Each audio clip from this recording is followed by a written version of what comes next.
চলুন যিনি গেস্ট আছে তার সঙ্গে পরিচিত হই। ওকে, প্রথমে আপনার নামটা একটু বলেন প্লিজ। আমার নাম ডলি। ডলি, পুরো নামটা? ডলি মনি। ডলি মনি। কি নামে ডাকে সবাই? সবাই ডলি বলেই ডাকে। মনি বলেও ডাকে? না, মনি শুধু আমার ভালোবাসার মানুষ ডাকে। আচ্ছা ঠিক আছে। তো ডলি আপনার বয়স কত এখন? এখন 24। 24 বছর বয়স। থাকছেন কোথায়? আমি মাওনা থাকি। মাওনাতে থাকেন। আর ওটাই কি আপনার জন্ম জেলা? না, আমার দেশের বাড়ি সিরাজগঞ্জ। সিরাজগঞ্জে। তো 24 বছরের ডলি আজকে এখানে এসছে এবং ডলির কি গল্প সেটা আমরা উদ্ঘাটন করতে চাই। আমি কিছুটা জানি এবং আমার কাছে মনে হয়েছে যে এটা একটা বার্নিং ইস্যু হতে পারে রিসেন্টলি, রাইট নাও। কারণ ফেসবুকে আমরা এরকম ঘটনা অনেক দেখি, হরহামেশাই দেখি। এটা নতুন কিছু না, তবে আবারও একবার নতুন করে মনে করিয়ে দেওয়া দরকার। খুব ইম্পর্টেন্ট একটা গল্প। এবং ডলি, আপনি যেহেতু পরিণত বয়স্ক এবং আপনার যে গল্প সেই জায়গাটা থেকে আপনার ফেস বা আপনার চেহারা সামাজিক যোগাযোগ মাধ্যমে যদি আমরা দেখাই, অনেকেই সেটা নিয়ে বিরূপ মন্তব্য করতে পারে, আপনার জীবনে বিরূপ প্রতিক্রিয়া পড়তে পারে। এটা জেনেও কি আপনি রাজি আছেন যে আপনার ছবি বা আপনার ভিডিও ফেসবুকে বা ইউটিউবে গণযোগাযোগ মাধ্যমে? হ্যাঁ, এটা আপনার কোনো আপত্তি আমার নেই? রবিউল ছাড়া অন্য কোনো খারাপ বললে আমার সমস্যা হয় না। মানে আপনার এতে কোনো আপত্তি নাই? না, আমার কোনো আপত্তি নেই। আচ্ছা, তার মানে আপনি সজ্ঞানে স্বেচ্ছায় অনুমতি দিচ্ছেন। ঠিক আছে, ও যেহেতু অনুমতি দিয়েছে, this is a very sensitive episode. প্রিয় শ্রোতা, ও একটা ব্যক্তির নাম নিয়েছে, কেন নিয়েছে আমরা টাচ পেলাম, আমরা শেষ পর্যন্ত গেলে হয়তো বা জানবো। কোনো কিছু গেস করবেন না, কারণ আমি সবসময় বলি যে একটা বাঁকে এসে অনুমান করার কোনো উপায় নেই আরেকটা বাকি কি ঘটছে। তো ও অনুমতি যেহেতু দিয়েছে, আমরা ফেসবুকে আমার ইউটিউব চ্যানেলে ওনার ছবি এবং ভিডিও পাবলিশ করব। ওকে, শুরু করি আমরা ডলি, একেবারে ছোটবেলা যেখান থেকে আপনার শুরু করার আছে। আমরা 3 বোন 1 ভাই। আমি সবার ছোট, খুব আদরের আর অনেক দুষ্ট। আপনার কাঁদতে ইচ্ছে করলে আপনি কাঁদবেন, কোনো সমস্যা নাই, লুকানোর কিছু নাই। আমি সবসময় মানুষকে বলি যারা এখানে গল্প বলতে আসেন, 2 থেকে 2.5 ঘন্টা সময় পাওয়া যায় আপনাদের সাথে। আপনার যা করতে ইচ্ছে করে, মনটাকে হালকা করার জন্য যা বলতে ইচ্ছে করে আমাকে বলেন। যখন আপনাকে চেয়ার দিব, তার মানে ইজ ইওর চেয়ার, আপনি বলতে পারেন, কোনো সমস্যা নেই। আমার বাবা 2007 সালে মারা যায়। তারপরে তখন আপনার বয়স কত? তখন আমার বয়স 8-9 বছর। আচ্ছা, তখন আমার বড় বোনের বিয়ে হয়ে যায়। এটাই কি আপনার জীবনের প্রথম দিককার মেমোরি, নাকি তারও আগেও কোনো ঘটনা আছে যেগুলো বলার মতো? এখান থেকে। আচ্ছা, কিভাবে মারা গেল বাবা? ও, আমার বাবা অনেক টাকা ঋণ করছিল। আচ্ছা, তারপরে উনি মানে এই ঋণের চিন্তায় স্টক করে মারা যায় হঠাৎ করে। কয় ভাই বোন ছিলেন আপনারা? আমরা 3 বোন 1 ভাই। আপনি বড় বোনের শুধু বিয়ে দিয়েছিল। আচ্ছা, আর আমরা 2 বোন আর আমার ভাই ছিল। আচ্ছা, ভাই বিয়ে করছিল। আপনার বাবা কি করতো? আমার বাবা ব্যবসা করতো। কিসের ব্যবসা? গরুর ব্যবসা। গরুর ব্যবসা করতো। তো ওই জায়গাটা থেকে বাবা ঋণ করে স্ট্রোক করে মারা যায়। আচ্ছা, তারপর কি হলো? তারপরে অভাব আসে, ভাই ভালো কাজ করে না ঠিক মতো। আর বড় বোনের তো বিয়ে হয়েছে। পরে আমরা 2 বোন থাকি বাড়িতে, আমি অনেক ছোট। পরে আমার মেজো বোন স্কয়ারে জব নেয়। তারপরে কিছুদিন পর আমিও জব নেওয়ার জন্য চেষ্টা করি, যেভাবে হয়তো 2 বোন চাকরি করলে বাড়ির সংসারটা একটু ভালো মতো চলবে। পরে 2009-এ আমি ঢাকাতে আসি। বাড়িতে তো অনেক অভাব থাকে। ঢাকাতে আসলে আমিও চাকরি নেই, আমার চাকরি হয় না, ছোট বলে কেউ নিতে চায় না। পরে আমার বোন বলে যে আমাদের অনেক অভাব, হাতে পায়ে ধরে আমার চাকরিটাও নিয়ে দেয়। পরে আমার বড় বোন কেউ নিয়ে আসে। পরে আমরা 3 বোন চাকরি করি, খুব ভালোভাবে দিন কাটে তখন আমাদের। পরে আমি 2013 সালে আমার পাশের গ্রামের এক খালা বলে যে ডলিকে তো একটা ছেলে পছন্দ করতেছে, তো ওর তো এখন সুন্দর হয়েছে আগের চেয়ে, তো ওকে বিয়ে দাও। পরে বাড়ি থেকে এটা বলে, আমি জানি না। পরে বাড়িতে একদিন আমাকে নিয়ে যায়, অনেকদিন পর ছুটিতে যাই। পরে ছুটিতে গেলে ওইখান থেকে এসে আমাকে ওই দিন দেখে, মানে আমার যে শাশুড়ি হবে সে আমার চুল দেখে পছন্দ করে ফেলে।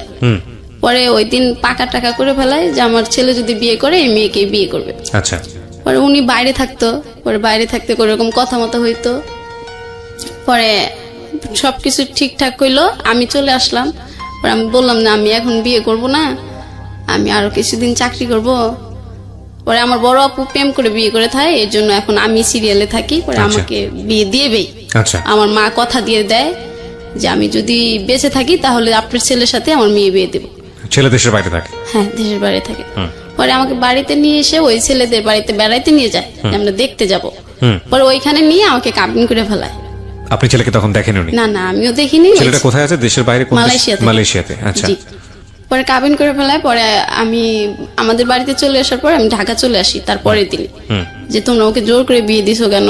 পরে আমাকে ওই মারধর করে পরে বলতেছে এই বিয়ে তোমার করতে হবে। পরে ঢাকাতে আসার পরে ওই ছেলে আমার ফোন নাম্বার নিয়ে আমার সাথে কথা বলতে চায়। আচ্ছা।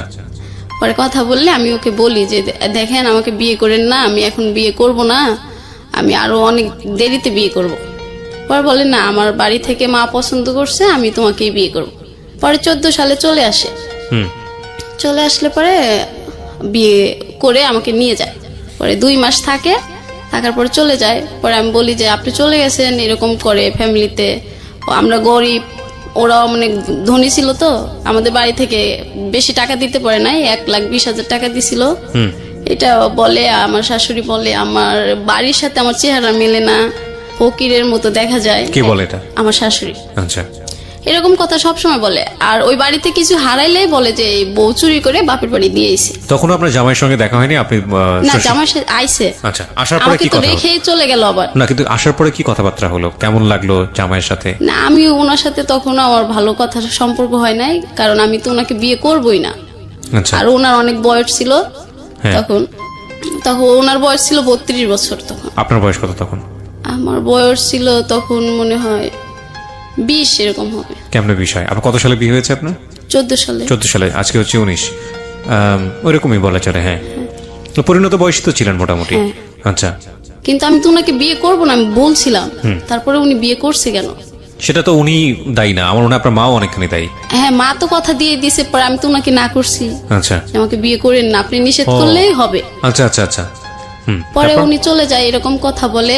পরে আমার পাশের বাড়ি কিছু ছেলেরা ছিল, মানে দেবর লাগে সম্পর্ক, ওরা যদি বাসার কাজ দিয়ে যাইতো তাহলে বলতো যে বউ ফোন দিয়ে নিয়ে এসে। বাড়ির বাইরে বের হইলে বলতো যে বউ মনে ওই ছেলের সাথে কথা হয়েছে তাই ওই বাইরে চলে গেছে।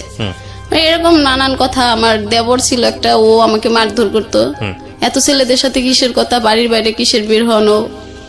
মানে এরকম। পরে আমি আমার হাজবেন্ডের কাছে সবকিছু বলি। আচ্ছা। যে এরকম। কি নাম ছিল আপনার হাজবেন্ডের? আমার হাজবেন্ডের নাম জ্যোতি। জ্যোতির কাছে সবকিছু বলেন? হ্যাঁ। হ্যাঁ, যে তুমি আসো, এরকম করতেছে, আমাকে বিশ্বাস করে না, তুমি থাকলে আর এরকম সন্দেহ করবে না। আর আমার যখন যেটা লাগে ওইটা তো আমি বারবার চাইতে পারি না, তুমি আমাকে মাসে মাসে টাকা পাঠাবা। বলে যে টাকা পাঠাইতে কি হবে, আমি তো খাওয়ার টাকা বাবার কাছে দিয়েই দিই, তুমি আর টাকা দিয়ে কি করবা। আচ্ছা। পরে এরকম করার পরে আমি একদিন আমার শাশুড়ির একটা কাপড় হারিয়ে গেল। পরে আমাকে বলতেছে যে এই বউ চুরি করছে, চুরি কইরা বাপের বাড়ি দিছে। পরে আমি বলছি যে না, আমি চুরি করি নাই। পরে ওরা কবিরাজ বাড়িতে গেছে। আচ্ছা। চোর ধরবে। পরে কবিরাজ মনে কি বলছিল এটারে সে বলে নাই। পরে আমাকে আর ওই দিন কিছু বলে নাই। না বললে একদিন ঘরে আমাদের ওখানে প্রচুর পরিমাণ আম হয় ওদের বাড়িতে। পরে একদিন আম ঝাঁকাতে পেরে আমার শাশুড়ি যে গুনে রাখছিল আমি আর সেটা জানতাম না। আচ্ছা। পরে আমি 2টা আম নিয়ে আমার পাশের বাড়ির একজনকে দিছি, আমগুলো পাকছে খান, বৃদ্ধ লোক উনি। পরে উনি গুনে রাখছে আমি জানি না। পরে আমার শ্বশুর আইছে, শ্বশুরের কাছে সব বলে দিছে, তোমার ছেলের বউ আম চুরি করে খাইছে, চোর হইছে, এই চোর বউ রাখা যাবে না, বাড়িতে মানায় না, এরকম কিছু। পরে আমি শুধু কান্না করি আর আমার হাজবেন্ডের কাছে সবকিছু বলি। ও বলে ঠিক আছে, মা এখন বলতেছে বলুক, আমি আসলে তো আর বলবে না।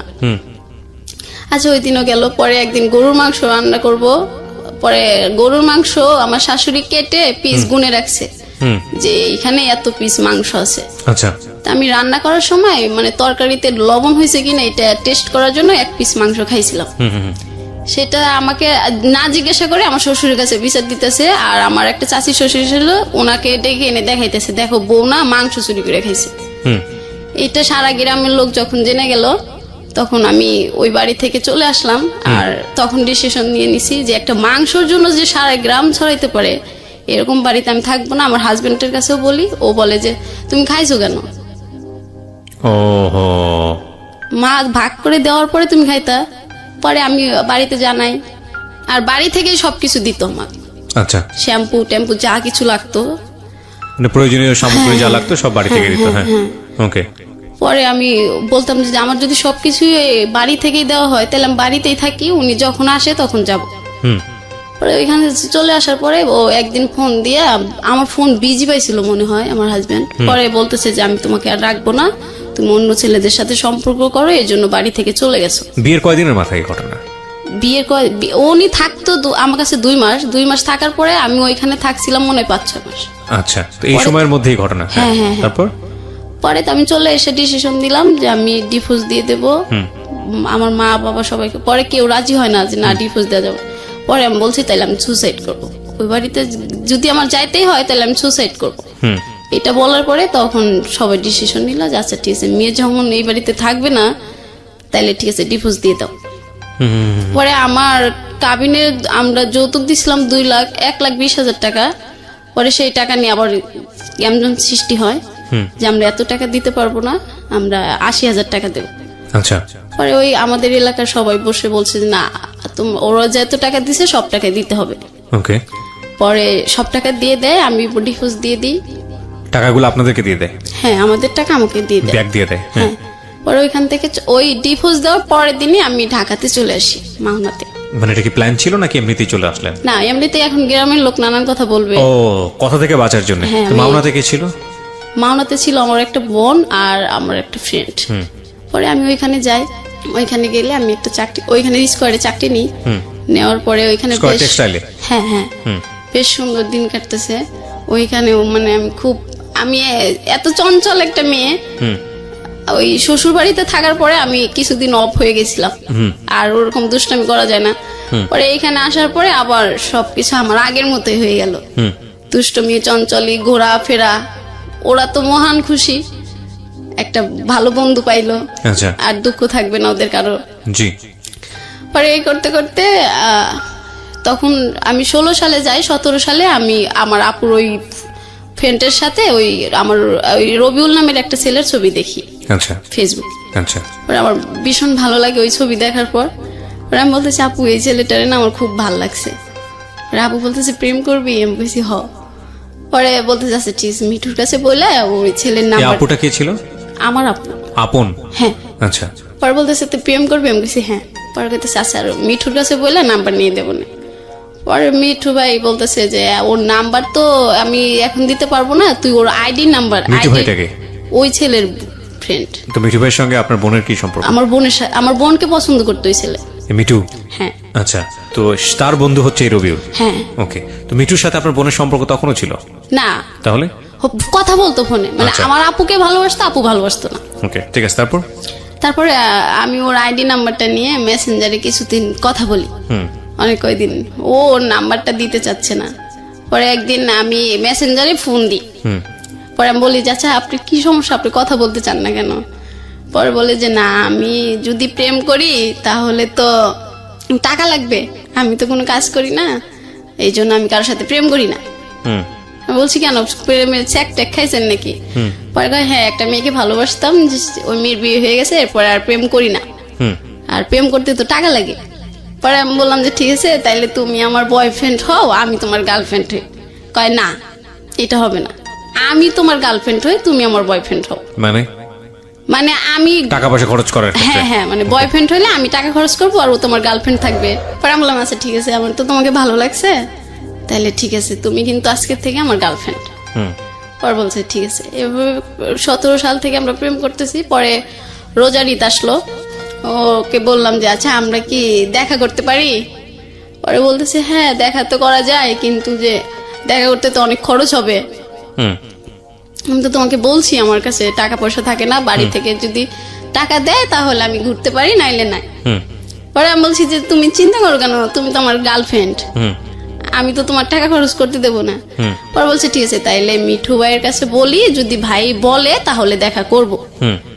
পরে আমি বলছি কেন মিঠু ভাইয়ের কাছে বলতে হবে কেন? কয় না প্রেম করে দিছে, পরে হে ওরে যদি না বলি পরে কেমন না।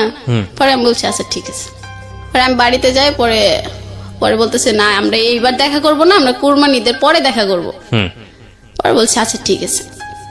পরে ঈদের পরে একবার আমি আমার আপু নওগাঁতে যাই ঘুরতে, ওই মিঠু ভাইয়ের সাথে দেখা করতে। আচ্ছা।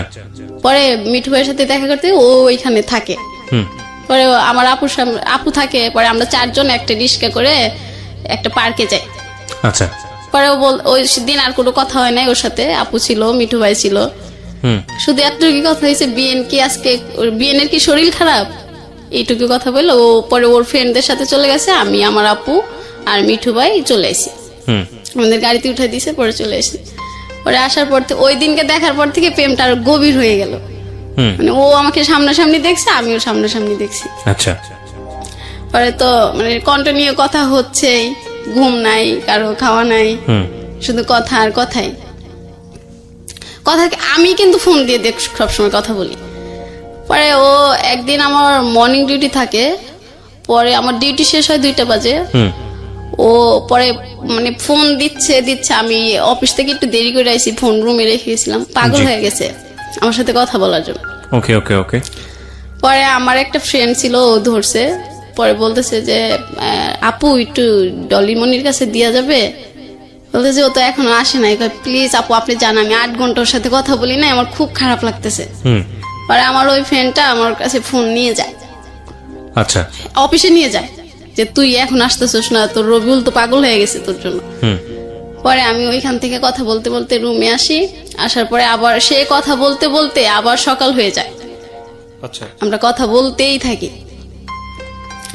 পরে কথা বলতে বলতে কথা রেখে, ও ফোন রেখে দেওয়ার পরে আমি ইউটিউবে যাই, যা দেখি একটা অপূর্ব নাটক আসছে, আচ্ছা বড় ছেলে একটা নাটক। ইউটিউবে হ্যাঁ, খুব আমার- জনপ্রিয় নাটকটা। হ্যাঁ হ্যাঁ, অপূর্ব আমার ফেভারিট একটা নায়ক। পরে আমি ওই নাটকটা দেখার পরে বললাম রবিউল একটা নাটক আইছে আমার অপূর্বর, তুমি নাটকটা দেখবা। পরে বলতেছে আমার কাছে তো এমবি নাই, হুম। তুমি তো জানোই আমি এমবি কিনতে পারি না। পরে বলছে আচ্ছা ঠিক আছে আমি এমবি পাঠিয়ে দেবো, তুমি নাটকটা দেখবা। হুম আর এই নায়কটা যেভাবে ভালোবাসে নায়িকাটাকে, ওইভাবে আমাকে ভালোবাসবা। আচ্ছা পরে বলতেছে আচ্ছা ঠিক আছে তুমি এমবি পাঠায় দাও, আমি দেখবো। আর এভাবে ভালোই চলতেছিল আমাদের। আমি তো মহা খুশি, অনেকদিন পর ভালোবাসার একটা পছন্দের মানুষ পাইছি। মানে আমার মতো খুশি আর রুমে কেউ থাকে না, সব সময় রুমে লোকজনকে ডিস্টার্ব, ফোনে কথা বলি। কোরবানিদ আসে, কোরবানিদ আসলেও আমরা তো কথা হয়েছিল কোরবানিতে দেখা করব। হুম। পরে দেখা করি, দেখা করলে পরে ও ওইখানে ওর ফ্রেন্ড আসে 3টা, আর আচ্ছা। আমি আচ্ছা আর মিঠু ভাই তো থাকে। আচ্ছা পরে বলছে যে ঠিক আছে আমরা দেখা করব, দুপুরে লাঞ্চ করাবে তুমি একটা রেস্টুরেন্টে। পরে আমি বলছি আচ্ছা ঠিক আছে। হুম পরে আমরা যাই, ওর ফ্রেন্ড গুলাই আসে, আসার পরে আমরা একটা রেস্টুরেন্টে যাই, যাওয়ার পরে ওর পছন্দের খাবার ও অর্ডার করলো, আর আমি আমার পছন্দের খাবার অর্ডার করি। পরে সবাই খাওয়ার পরে ও বলতেছে না আমরা 1 গ্লাস লাচ্চা খাই। লাচ্ছি হ্যাঁ, হুম পরে আমি বলছি আচ্ছা ঠিক আছে খাই। পরে লাচ্ছি খাওয়ার পরে ও বলতেছে আমি একটু খাবো, পরে তুমি খাবা। পরে বললাম কেন এটা বললা? কয় এটা এরকম করে খাইলে নাকি ভালোবাসা বাড়ে, তাহলে আমি ওকে ছেড়ে কখনো চলে যাব না। পরে বললাম আচ্ছা ঠিক আছে, তাহলে আর 1 গ্লাস নেই, তাহলে ভালোবাসাটা বেশি বেড়ে যাবে। হুম হুম হুম পরে বলতেছে আচ্ছা ঠিক আছে। পরে ওইখান থেকে খাওয়াটার পর ওর ফ্রেন্ড গুলো বগুড়া মহাস্থান করে যায় ওইখানে ঘুরতে। হুম পরে আমি আর ও আমাকে আর ওকে একটা হোটেলে নিয়ে যায়, পরে ওইখানে একটা রুম ঠিক করে দেয়, ওইটাও আমার টাকায়। আমি মিঠু ভাইয়ের কাছে টাকা দিই যে ভাইয়ার ওদের টাকাটা দেন। হুম পরে ওইখানে দিই, পরে ওরা আবার ঘুরবে, ওদের তো খরচ আছে, হুম। আর ওরা তো ওদের কাজে আসে নাই। হুম পরে ওইখানে আসলে পরে আবার ওদেরকে রবিউল বলতেছে যে তাহলে আর 1,000 টাকা দাও, আমি ওদেরকে দিয়ে দিই, ওরা ঘুরবে। আচ্ছা পরে ঘুরতে ওরা, আমি বললাম আচ্ছা ঠিক আছে তা দিয়ে দাও। পরে দিয়ে দিল, ওরা চলে গেল, আমি আর রবিউল। পরে রবিউল বলতেছে যে আজকে কিন্তু সারা রাত আমরা এই জায়গায় থাকবো। পরে আমি বলছিলাম সারা রাত থাকবো, তুমি তো এই কথা বলো না, এই বাড়িতে তো আমি বলে আসি আমি চুরি করে আইছি। হুম পরে বলতেছে যে আচ্ছা তুমি ফোন টোন অফ করে রাখো, তাইলেই হবে। আচ্ছা ও কি জানতো আপনার পাঁচটা যে আপনার একটা বিয়ে হয়েছিল? হ্যাঁ, ও তো ওই সময়টা- মিঠু ভাই বলছিল, মিঠু ওর তো ফ্রেন্ড ছিল, ও বলে দিয়েছিল সবকিছু। আচ্ছা আমি বলি নাই। আমি পরে ও আমাকে কখনো জিজ্ঞাসা করেনি যে? না, না, না, আমাকে জিজ্ঞাসা করেনি তখন পর্যন্ত? না, না। আচ্ছা তারপর? ও পরে ওই সময় জিজ্ঞেসছিল কি ব্যাপার, তো আমাকে পছন্দ হচ্ছে না তোমার? পরে আমি বলছি হ্যাঁ হয়েছে তো। পরে বলতেছে তাইলে আমার কাছে আসো না কেন? আমি বললাম, আমি তো তোমার কাছেই একটা রুমের ভিতর আছি। পরে বলতেছে তো আমার সাথে তুমি থাকবা। পরে ও এটা বলতেছে নাইলে নাকি আমি ওকে ভালোবাসি না, অনেক কথা বলতেছে। পরে আমি বললাম আচ্ছা ঠিক আছে তুমি মানে আমি ঠিক বুঝিনি, মানে কিসের শর্ত দিয়েছে ও? আমি ওর সাথে না থাকলে আমি নাকি ওকে ভালোবাসি না। মানে ও আপনাকে বলছে নাইট স্টে করার জন্য ওর সঙ্গে? হ্যাঁ জি। তারপর? পরে আমি রাজি হইলাম, পরে আমরা ওইখানে থাকলাম দুজন। ওই দিন সারা রাত বৃষ্টি হয়েছিল। পরে ও বলছিল যে এই বৃষ্টি সাক্ষী আমাদের ভালোবাসা। পরে আমি বলছি যে এগুলো তোর সবই মনে থাকবে তোমার? পরে বলতেছে হ্যাঁ সবই মনে থাকবে আমার। পরে থাকার পরে ও পরে আমি বলতেছি আমার কিন্তু আগে বিয়ে হয়েছিল। ও বলছে ভাই মজা করো না তো, এখন ঘুমিয়ে পড়ো। এটা বলার পরে আমি আর একবার বলি নেই, যেটা কিন্তু সত্যি। পরে ওইখান থেকে সকালবেলা হয়, পরে আমরা দুজন বের হয়ে যাই। না, কিন্তু এখানে আমার কথা আছে। এটা হচ্ছে এই ছেলেটার ফ্যামিলি ব্যাকগ্রাউন্ড সম্পর্কে আপনি জানতেন, ডিটেল জানতেন? আপনি যে রাতের বেলা স্টে করার যে ডিসিশনটা নিলেন, এটা তো সম্ভবত কোনো একটা হোটেলে, রাইট? হ্যাঁ, আচ্ছা। তো এরকম একটা জায়গায় আপনি তার সাথে স্টে করার ডিসিশন নিচ্ছেন, এটা তো ভালোবাসেন তাকে, ঠিক আছে, বাট নিজের জায়গাটা থেকে কোনো ধরনের কোনো কনফিউশন অ্যারাইজ করেনি? কখনো কোনো ভয় তৈরি হয়নি? বা আপনি যে কাজটা করতে যাচ্ছেন এটা তো অনৈতিক কাজ, এরকম কখনো মনে হয়নি ওই সময়টা? হয়েছে, কিন্তু ও আমাকে বলছে যে এটা যদি না করি তাইলে ও মনে করবে যে ওকে আমি ভালোবাসি। আচ্ছা, তো যে কারণে আপনাকে প্রুফটা দিতে হবে। তার আগে মিঠু ওকে বলেছিল যে আপনি বিবাহিত, এবং সে বিবাহিত ব্যাপারটা আপনি ওকে যখন বললেন, তারপরে সে বললো যে ফান করো না, মজা করো না, ঘুমিয়ে যাও। তার মানে আপনাদের মধ্যে এই ধরনের অনৈতিক সম্পর্ক হবার পরে ডিসকাশন এগুলো। তারপর কি হলো? তারপর সকাল হইলো, পরে আমরা দুজন ফ্রেশ হলাম, হয়ে পরে আমরা ওইখানে একটা পার্ক আছে, সকালবেলা সবাই যায় ওইখানে। আর ওইখানে যায় সবাই আবার ফোন দিয়ে আবার আমরা ওর 4টা ফ্রেন্ড আবার এক হইলো। হওয়ার পরে আমরা সকালে নাস্তা করলাম। নাস্তা করার পরে আমি বললাম ঠিক আছে তাহলে এখন আমি আবার এইখান থেকে ঢাকা ব্যাক করব, বাড়িতে তো যাওয়া যাবে না। হ্যাঁ, বাড়িতে তো যাওয়া যাবে না, তাই আমি ঢাকাতে যাই। পরে বলছে আচ্ছা ঠিক আছে তুমি ঢাকাতেই যাও। পরে আমাকে একটা গাড়িতে উঠাই দিল। পরে আমি ঢাকাতে চলে আসি। পরে ওকে আবার টাকা দিয়ে আসি, ও বাড়িতে যাবে। আমি টাকা না দিলে তো যেতে পারবো। মানে বাড়িতে যাওয়ার পর্যন্ত টাকা ছিল না এই ছেলের কাছে? টাকা ছিল কি না, ছিলই না মনে হয়। তো আপনি ওকে কি থেকে ভালোবেসেছিলেন? শুধু একটা ছবি দেখেই? আর ওর অনেক ভালো মনে হইতো আমার কাছে। কেন মনে হতো?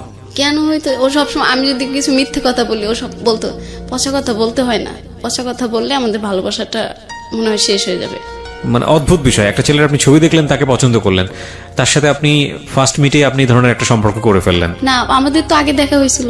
আচ্ছা, দেখা হয়েছিল, তার মানে এটা প্ল্যান ছিল একদম পুরোপুরি যে আপনি বগুড়াতে যাচ্ছেন ওর সঙ্গে দেখা করার ওর জন্য। সঙ্গে দেখা করতে যাচ্ছি। হ্যাঁ। বগুড়াতে কেন গেলেন দেখা করতে? ও তো এইখানে আসতে পারবে না। ওর বাড়ি ছিল কোথায়? ওর বাড়ি নওগাঁ। নওগাঁ থেকে ও বগুড়াতে আসতো? হ্যাঁ। আর আপনি সিরাজগঞ্জ থেকে? বগুড়াতে যাইতাম। মানে দুজনের জন্য একটা মিডল পয়েন্ট বেছে নিয়েছেন। হ্যাঁ হ্যাঁ। গিয়ে আপনারা কোন একটা হোটেলে থাকতেন। ওকে, তারপর কি হলো? আপনি পাশে যাওয়ার ভাড়া দিয়ে দিলেন। হ্যাঁ, তারপর? হ্যাঁ, পরে ওরা বাসায় চলে গেল। মানে আমি ঢাকাতে আসলাম। পরে আমার আপু তো একটু রাগী, আপু বুঝতে পারছে যে আমি ওর সাথেই ছিলাম। পরে আপু আমার সাথে আর কথা বললো না। কথা না বলে আমার ফ্রেন্ড পরে বলতেছে যে তুই কালকে সারা রাত ফোন বন্ধ করে রাখছিলি, সবাই তো খুব টেনশন করছে, তুই সকালবেলা ঘুম থেকে উঠে চলে গেছিস। মানে বলছে আমার দোষ নাই রে, ও না আমাকে ফোন বন্ধ করতে কইছিল, এই জন্য ফোন। মানে হে যা বলতো আপনি মোটামুটি চোখ বন্ধ করে সেগুলি করতেন। তারপরে বলতেছে যে এখন আর কথা বলিস না, তাইলে কিন্তু তোরে মারবে। কে মারবে? আমার বোন। আচ্ছা। তারপর হচ্ছে আচ্ছা ঠিক আছে কথা বলবো না। পর বলতেছে ঘুমিয়ে পড়, রাত্রে তো ডিউটি আছে। হ্যাঁ, তো বড় বোনই বলছে প্রেম করার জন্য, আবার বড় বোনই গায়ে হাত তুলতেছে, আমি ঠিক বুঝলাম না। বড় বোন তো জানে না যে আমার সাথে দেখা করে রাত্রে থাকবে। বড় বোনকে ওটা ফান করে বলেছিল? ফান করে বলছিল কিনা তা জানি না, তবে আমি তো সবসময় বলতাম যে আপু একটা সুন্দর ছেলে হইলাম প্রেম করবো। মানে আমার কাছে যেটা মনে হচ্ছে one kind of mysterious thing, because বড় বোন ইন্সপায়ার করতেছে সম্পর্ক করার জন্য, আবার সে যদি বাইরে নাইট স্টে করে তখন বড় বোন আবার গায়ে হাত তুলবে, মানে অদ্ভুত রকমের ব্যাপার স্যাপার। ওকে, তারপরে বললো যে রাত্রে ডিউটি আছে, তাহলে এখন ঘুমিয়ে পর ফ্রেশ হয়ে।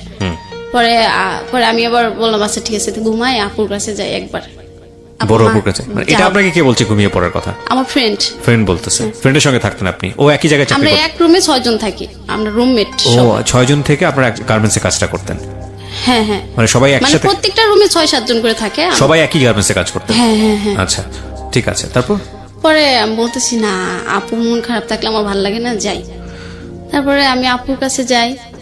পরে আপু ভাত রান্না করে মনে হয়। পরে আমারে বলতেছে তুই যদি আমার শরীরে টাচ করিস আমি কিন্তু পাতিল মাতিল সব ফালাই দেবো।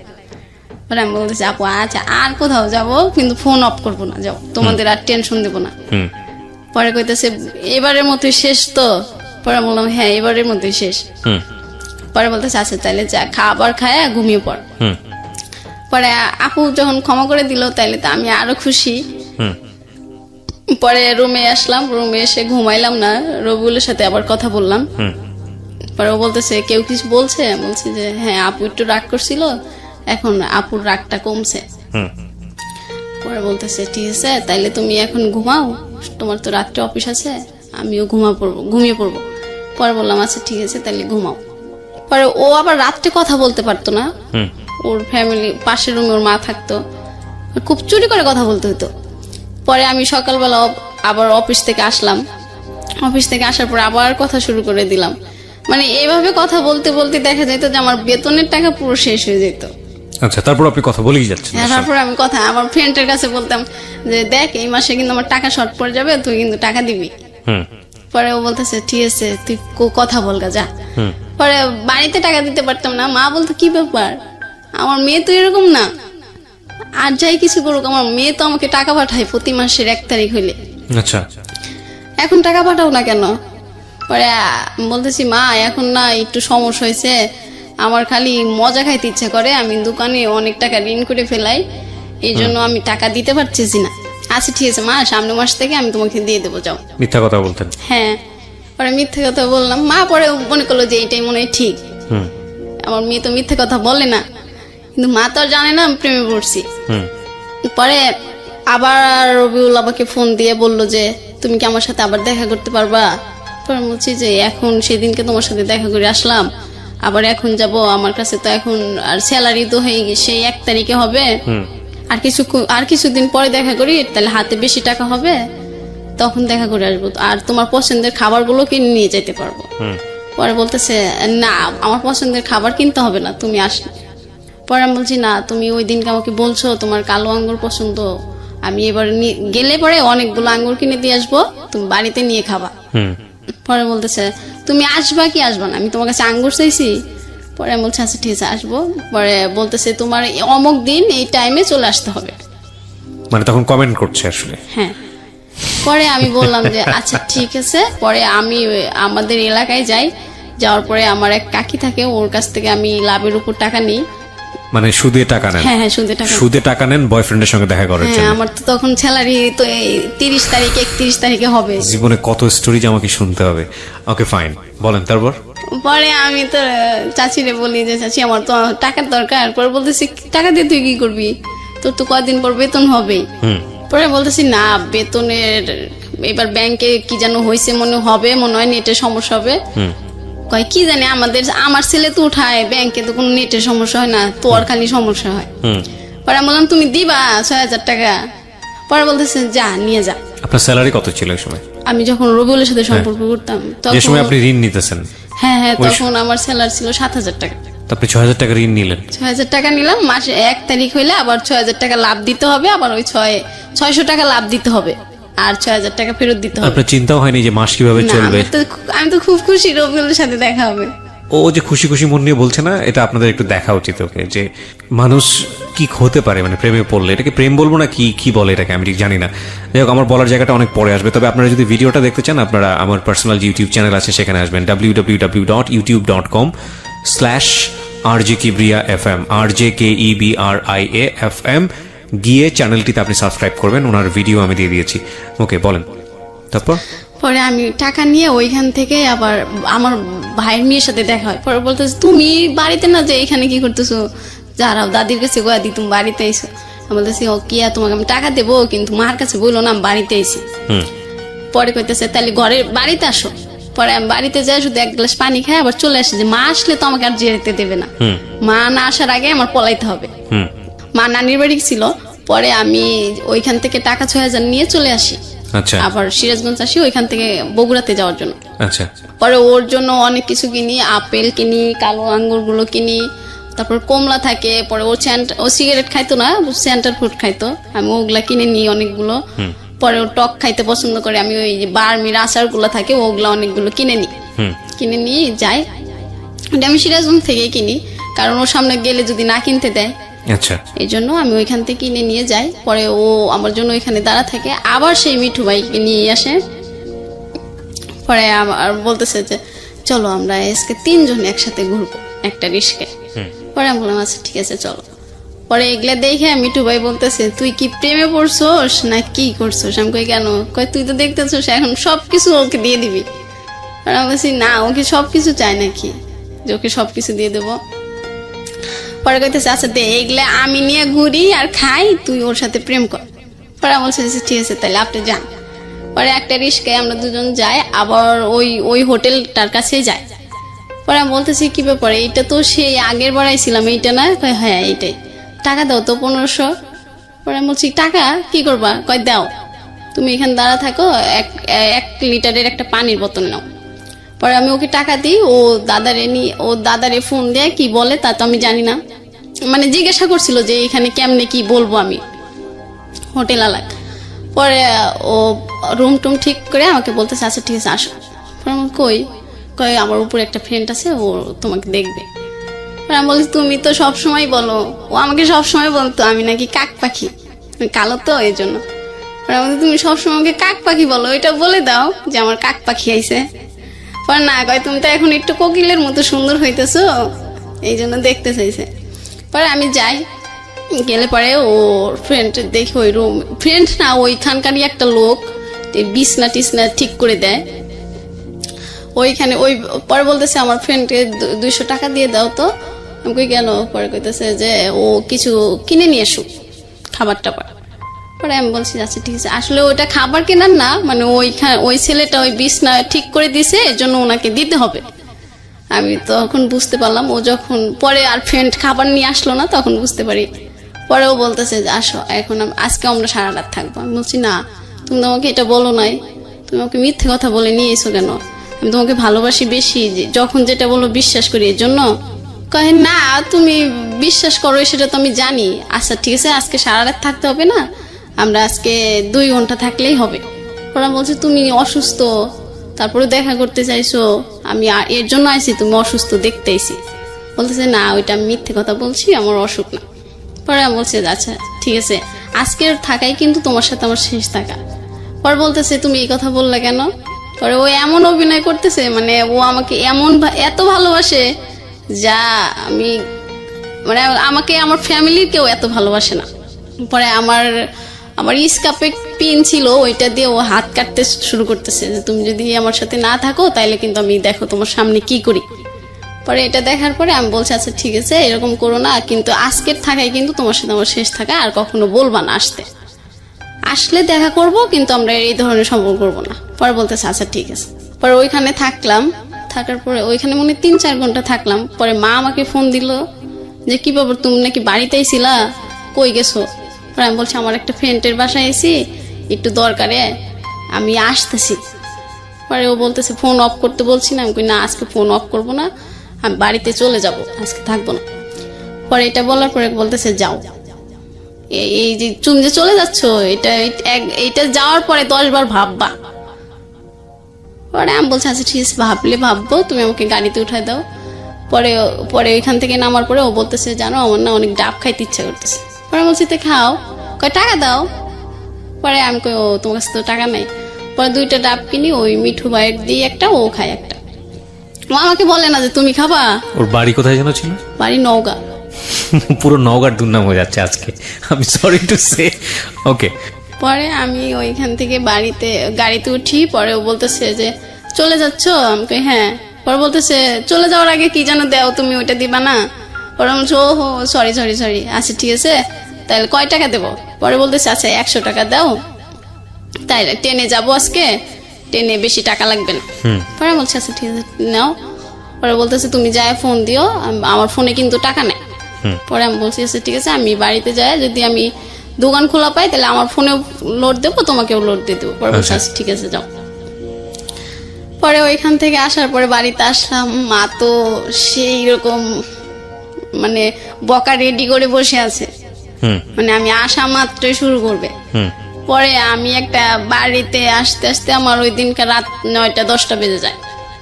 পরে পাশের বাড়ির একটা দাদিকে নিয়ে ঘরের ভিতর ঢুকি, আচ্ছা যে দাদি থাকলে আর মা বকবে না। পরে আমি নিয়ে গেলাম দাদিকে। পরে বলতেছে যে কই গেছিলি? পরে আমি বলছি যে আমার একটা ফ্রেন্ডের বাসায়। পরে বলতেছে আর কোনোদিন যাবি, এত রাত পর্যন্ত থাকবি? পরে বলছি না এই একটা কাজ ছিল তো এর জন্য, আর তো থাকবো না। পরে মা বলতেছে ঠিক আছে খায় দেয়, ঘুমায় পড়ার, কালকে বাড়ির বাইরে বের হবি না। পরে আমি বলছি আচ্ছা ঠিক আছে। পরে তো ওই রুমে শুয়ে থেকে ওর সাথে কথা বলতেছি, মা তো বুঝতে পারছে যে ফোনে কথা বলি। পরে বলতেছে কি ব্যাপার এত রাতে কার সাথে কথা বলা হয়? পরে আমার ভাইয়ের মেয়ে ছোটটা ও বলতেছে, দাদি দাদি তোমার মেয়ে না প্রেম করে জানো? প্রেম করে মানে? কয় হ ওই যে খালি রবিউল রবিউল করে। এই রবিউল আঙ্কেলটা যে কেডা দাদি, এইটা তো আমি বুঝতে পারলাম না। ওকে। পরে মা একদিন কইতেছে, দেখি তো রবিউল কোন রাজপুত্র যে তুই তার জন্য সবকিছু করে হেঁটতেছস। পরে মাক দেখায়, আমার ভাই মানে সবাই দেখে, আমার এলাকায় যারা যারা আমাকে বিয়ে দিতে চায় এখন সবাইকে আমি দেখাই যে এই ছেলে ছাড়া আমি কাউকে বিয়ে করব না। পরে বলে কেন এই ছেলে আবার তোর এত ভালো হয়ে লেগে গেল কবে থেকে? কিভাবে দেখান? ছবি দেখান? হ্যাঁ হ্যাঁ ছবি দেখাই। পরে ছবি দেখে সবাই পছন্দ করে ফেলায়, অনেক সুন্দর। পরে সবাই পছন্দ করে বলে আচ্ছা ঠিক আছে তাইলে ছেলেকে বলো বিয়ে কি করতো? পড়াশোনা করতো ওই সময়? পড়াশোনা শেষ করছে, পরে কিছু করে না, বেকার জীবন যাপন করতেছে। আচ্ছা, ফ্যামিলিতে কে কে ছিল ওর? ওর 3 বোনরা আর বাবা মা আর ও। আচ্ছা, ওই বড় ছিল? বোন বড় ছিল, তারপরে ও, পরে আরো 2টা বোন আছে। আচ্ছা, তারপরে আমি তো সবাই দেখাই, সবাই পছন্দ করে, আমি আরো খুশি হয়ে যাই যে আমার আর কোনো সমস্যা নাই। এবার আমি ওকে বিয়ে করে ওই নওগাঁতে থাকবো খুব সুখে, আর নওগাঁর মানুষ যেভাবে কথা বলে ওইভাবে কথা বলবো। আমি আগে থেকে ওর কাছ থেকে শিখতে চাইতাম, ও বলতো না নওগাঁর কথা তোমার শিখতে হবে না। পরে মাকে বলতাম, মা আমি কিন্তু নওগাঁতে থাকবো, তুমি আমার জন্য সবকিছু করে করে প্রতি ঈদে পাঠায় দিবা। পরে বলতেছে দেখ তোর রবিউল তোরে কি বলে, মানে যেই কেউ বলতো আমার রবিউল বলেই সবাই ওকে বলতো। পরে আমি ওই বাড়ি থেকে আবার ঢাকাতে চলে আসি, আমার ছুটি শেষ হয়ে যায়। জি।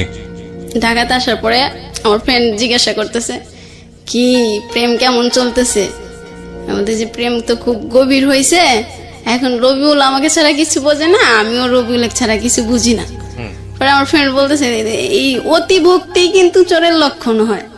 পরে আমি বলছি যে এরকম কথা যদি তুই বলস তোর সাথে কিন্তু আমি কথা বলবো না। পরে আজকে আমার সাথে কথা বলা বন্ধ করে দাও, একদিন দেখি রবিউলই তোমাকে ছেড়ে চলে যাবে। পরে এটা বলার পরে আমি আমার ফ্রেন্ডের সাথে কথা বলি না 7 দিন। আমাকে কেউ কিছু রবিউলের কথা বললে আমি তাকে শর্ত দিয়ে দিই আজকের থেকে আগামী 7 দিন যতদিন না হবে ততদিন আমার সাথে কথা বলবো না। আচ্ছা, এটা বললে আর রবিউলের সম্পর্কে কেউ বাজে কথা বলতো না। আপনার শুনতে ভালো লাগতো না? হ্যাঁ হ্যাঁ আমার শুনতে ভালো, কেন ওরা এরকম কথা বলবো, ও তো অনেক ভালো একটা ছেলে, ভালো মনের মানুষ। পরে এরকম করতে করতে ও আবার বলতেছে যে ডলিমণি তুমি কি আমার সাথে আবার দেখা করবা? আমি বলছি না এইবার দেখা করলে অনেক সমস্যা হবে, এইবার যাওয়া যাবে না। পরে বলতেছে না আর একবার আসো। পরে আমি বলতেছি কেন?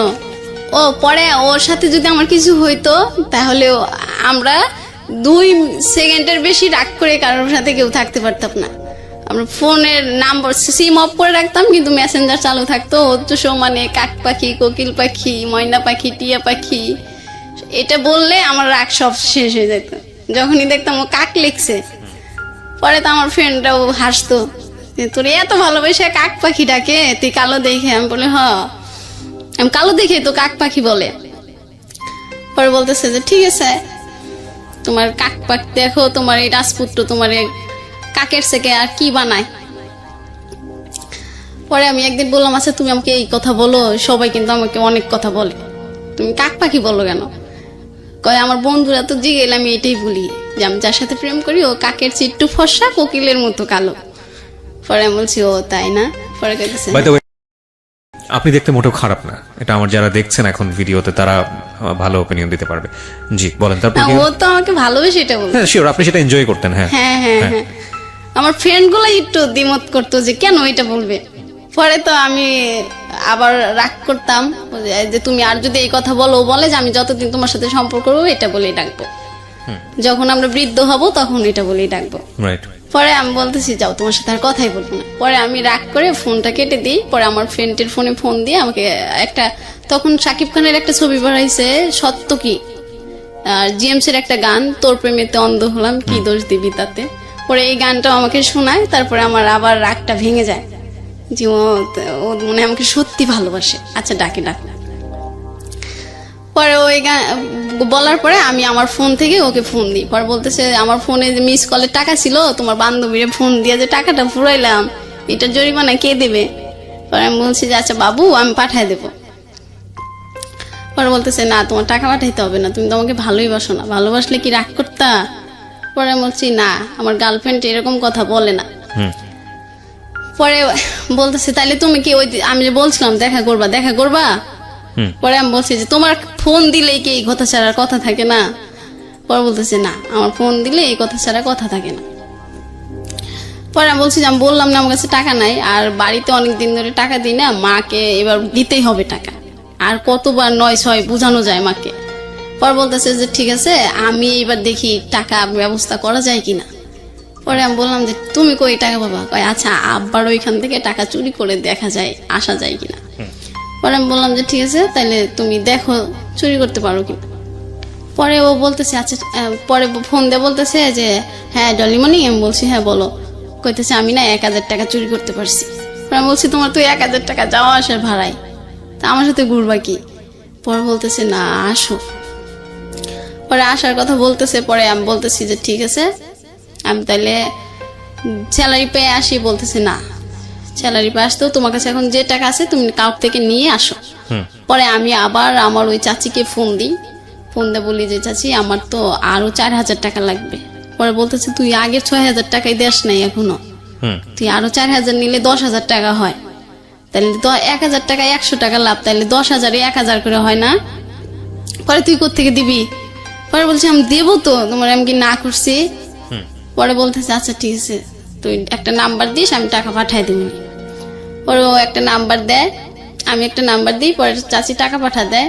পরে ওরে বলি যে টাকা দিছে 4000 টাকা। পরে বলতেছে 4000 টাকা হলেই হবে, তুমি আসো।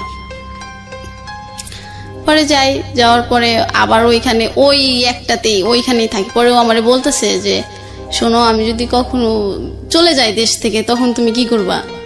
বলছি আমি তো তোমাকে কখনো চাইতে দেবো না, আমি তো পাগল হয়ে যাব। পরে তুমি কি সত্যি যাবা? পরে আমার ওই দিনকে এত খারাপ লাগতেছিল, মানে আমি ওইখানে কান্না করতেছি। পরে বলতেছে পাগল, তোমার দেখলাম যে তুমি আমাকে সত্যি ভালোবাসো কিনা। পরে আমি বললাম তাই এই ধরনের কথা আর বললো না। পরে বলতেছে আচ্ছা ঠিক আছে আর বলবো না। পরে আমি আবার ওর সাথে ওইখানে থেকে পরে আমি আবার বাড়িতেই চলে আসি। পরে বাড়িতে আসলে পরে মা যেন কিভাবে শুনে যে আমি আমার চাচির কাছ থেকে 10,000 টাকা নিয়েছি। এখন এই 10,000 টাকা আমি কিভাবে দেই? বাড়িতেই টাকা দিই না, আবার চাচিরে দেব কিভাবে? আবার আমি এখন দিলেও তো আমি আর ফোনে টাকা ভরতে পারবো না, এমবি ভরতে পারবো না, তাহলে ওর সাথে আর কথাও তো হবে না আমার, টাকা যদি 10,000 ঋণ শোধ করে দিই। পরে মা জানার পরে অনেক সমস্যা হয় বাড়িতে, আমারে নিয়ে যায়, আমাকে বলে যে তুই টাকা নিছস? আমি বলছি হ। টাকা নিয়ে কি করছস? পরে বলছি যে আমি রবিউলের সাথে ঘুরতে গেছিলাম। পরে বলতেছে ঠিক আছে এই যে এবার টাকা শোধ করতেছি। পরে আমার খালা বলতেছে যে তাহলে আমার থেকে টাকা নিয়ে দিয়ে দে, তাহলে আর লাভটা বাড়বে না, পরে যেদিন ওর টাকা হয় ওই দিন আমাদের দিলেই হবে। পরে আমি বলছি ঠিক আছে তাহলে এটা দিয়ে দাও, আর রবিউলের সাথে দেখা করবো না আর টাকাও নেবো না। পরে বলতেছে বুঝে বললি? মা বলতেছে। আমি বলছি হ্যাঁ মা আমি বুঝে বললাম। পরে আমার তো অনেক বইকে টইকে সবাই, বড় আপু মেজ আপু মা সবাই বইকে, পরে আমি বকা টকা শুনে ঢাকাতে চলে আসি। পরে আসার পরে আমি আর ঠিকঠাক মতো কারোর সাথে কথা বলি না, যে এখন বাড়িতে সবাই জেনে গেছে, এতদিন তো আপু জানতো, এই সম্পর্কটা এখন কত দূর যাবে? যদি বাড়ি থেকে বলে যে তোকে অন্য জায়গায় বিয়ে দেবো, আমি তো রবিউলকে ছাড়া বিয়ে করতে পারবো না। মানে আপনি যতবারই ওনার সঙ্গে দেখা করেছেন মূল টার্গেটটাই ছিল আপনাদের মধ্যে এই যে অনৈতিক সম্পর্কটা? হ্যাঁ এটাই মূল টার্গেটটা ছিল। হ্যাঁ। আচ্ছা, এটা ওর জায়গা থেকে টার্গেটটা ছিল, বাট আপনি ওকে, ও যখন এগুলো বলতো আপনি লাভ ছাড়া, যেহেতু আপনি তাকে অনেক বেশি ভালোবাসেন, আপনি না যে থাকতে পারতেন না। এবং আমি যেটা জানলাম যে 3বারের সম্পর্কের মধ্যে 3বার গেছেন আপনি, তার মধ্যে 2বারই হলো সুদের উপর টাকা নিয়ে। পরে আর ও মানে রাস্তায়, সারা রাস্তায় আমাকে আই লাভ ইউ বলতো, আর বলতো তোমাকে আমি অনেক ভালোবাসি, আমাকে তোমাকে ছাড়া কখনোই ও আপনার উইকনেসটা বুঝতো, আসলে আপনি কি পছন্দ করেন সেটা বুঝতো, বাট ওই সাথে সাথে ওর ইন্টারেস্টও বুঝতো। আমরা এখন পর্যন্ত স্টোরি শুনে সেটাই মনে হয়েছে, বাট সামনে কি হবে জানি না, শুনতে থাকি। তারপর তো আমি আসার পরে চুপচাপ থাকি, কারোর সাথে কথা বলি না। আর আমার যেন কেন ভালো লাগে না কোনো কিছুতে, অফিস যেতেও ভালো লাগে না, কারোর সাথে কথা বলতে ভালো লাগে না, খাবার খেতেও ভালো লাগে না, মানে কেমন যেন লাগে। পরে আমার ফ্রেন্ড বলতেছে কি ব্যাপার, যে মানুষটা সারাক্ষণ রুমে সবাই মাথায় করে রাখতো, তুই এখন কথা বলিস না কেন? পরে আমি বলতাম যে আমার ভালো কথা শুনলেও ভাল লাগে না, তুই এখান থেকে যা, তোর কাজ থাকলে তুই কাজ কর, আমার ডিস্টার্ব করিস না। পর বলতেছে আচ্ছা ঠিক আছে, তোর হাতের রান্না তো মজা, তুই খালি সবজিটা রান্না করে দিবি, আর কিছু করতে হবে না। আমি সবসময় রান্না করতাম, তরকারি রান্না না করলে ওরা কেউ খাইতো না। বলতাম যে না, এখন আমি রান্নাও করতে পারবো না। পরে ও বলতো যে তাইলে তুই তো শুধু মাছ ভর্তাটা করে দিলেই হবে, আমার ফ্রেন্ড বলতেছে, আর কিছু করতে হবে না। পরে আমি বলছি না কিছু করতে পারবো না। পরে ওরা বুঝতে পারে যে আসলে কি সমস্যা হয়েছে। পরে আমারে আর কিছু বলে না, যেহেতু আমি ওদের সাথে কথা বলতে চাই না। ওরা কি কি বলে আমারে দেখে, আমি আর এইগুলা তাল দিই না। পরে রবিউল ফোন দেয় খুব কম এখন। পরে আমি বলতেছি কি ব্যাপার, তুমি সারাদিন ফোন দিয়ে পাগল হয়ে যাইতে, আমার ফ্রেন্ডদেরকে ফোন দিতাম মেসেঞ্জারে সারাক্ষণ, জান ময়না পাখি পাগল করে ফেলাইতে, এখন ফোন খুব কম দাও কেন? পরে বলতেছি একটু টেনশনে আছি, একটা সমস্যার মধ্যে আছি। পরে আমি বলছি কি হয়েছে? কয় আছে একটা সমস্যা আছে। পরে আমি বলছি বলা যাবে না, বলতেছে না। পরে আমি ওই মিঠু ভাইয়ের কাছে ফোন দিই, আচ্ছা ভাইয়া ওর কি হয়েছে, ও কেন যেন এরকম করতেছে কেন, মানে কথা খুব কম বলতেছে, কি সমস্যা হয়েছে, ওর কি টাকা পয়সার কোনো সমস্যা? পরে ভাইয়া বলতেছে টাকার সমস্যা হলে তুই দিবি? পরে আমি বলতেছি হ্যাঁ, ওর যদি টাকা সমস্যা হয় আমাকে বললি তো আমি দিই, তো বলতেছে না কেন? পরে কইতেছে যে তাহলে তুই ঠিক আছে, তুই ব্যাংক থেকে তোর যত টাকা আছে সব উঠায় ওরে দে, তাইলে তো ও খুশি থাকে, তুইও খুশি থাকিস। মানে ও সবাই জানতো যে রবিউল যদি খুশি থাকে তাহলে আমি খুশি থাকি, আর রবিউলের যদি মন খারাপ থাকে তাহলে আমারও মন খারাপ থাকবে। তারপরে কি বের করা গেল, কারণটা কি ছিল মন খারাপ? কারণটা ও পরে আমাকে দাদা বলতেছে যে রবিউল শুনলাম ও নাকি বিদেশ যাবে, হয়তো এটা নিয়ে বাড়িতে কোনো সমস্যা। পরে ও বলতেছে যে আমি পরে বল তুমি কি বিদেশ যাবা? পরে বলতেছে না, আমার বিদেশ ভালো লাগে না, আর আমি তোমাকে ছাড়াও থাকতে পারবো না। আমি বলছি তাহলে তুমি এইসব কথা ওঠে কেন বাড়িতে?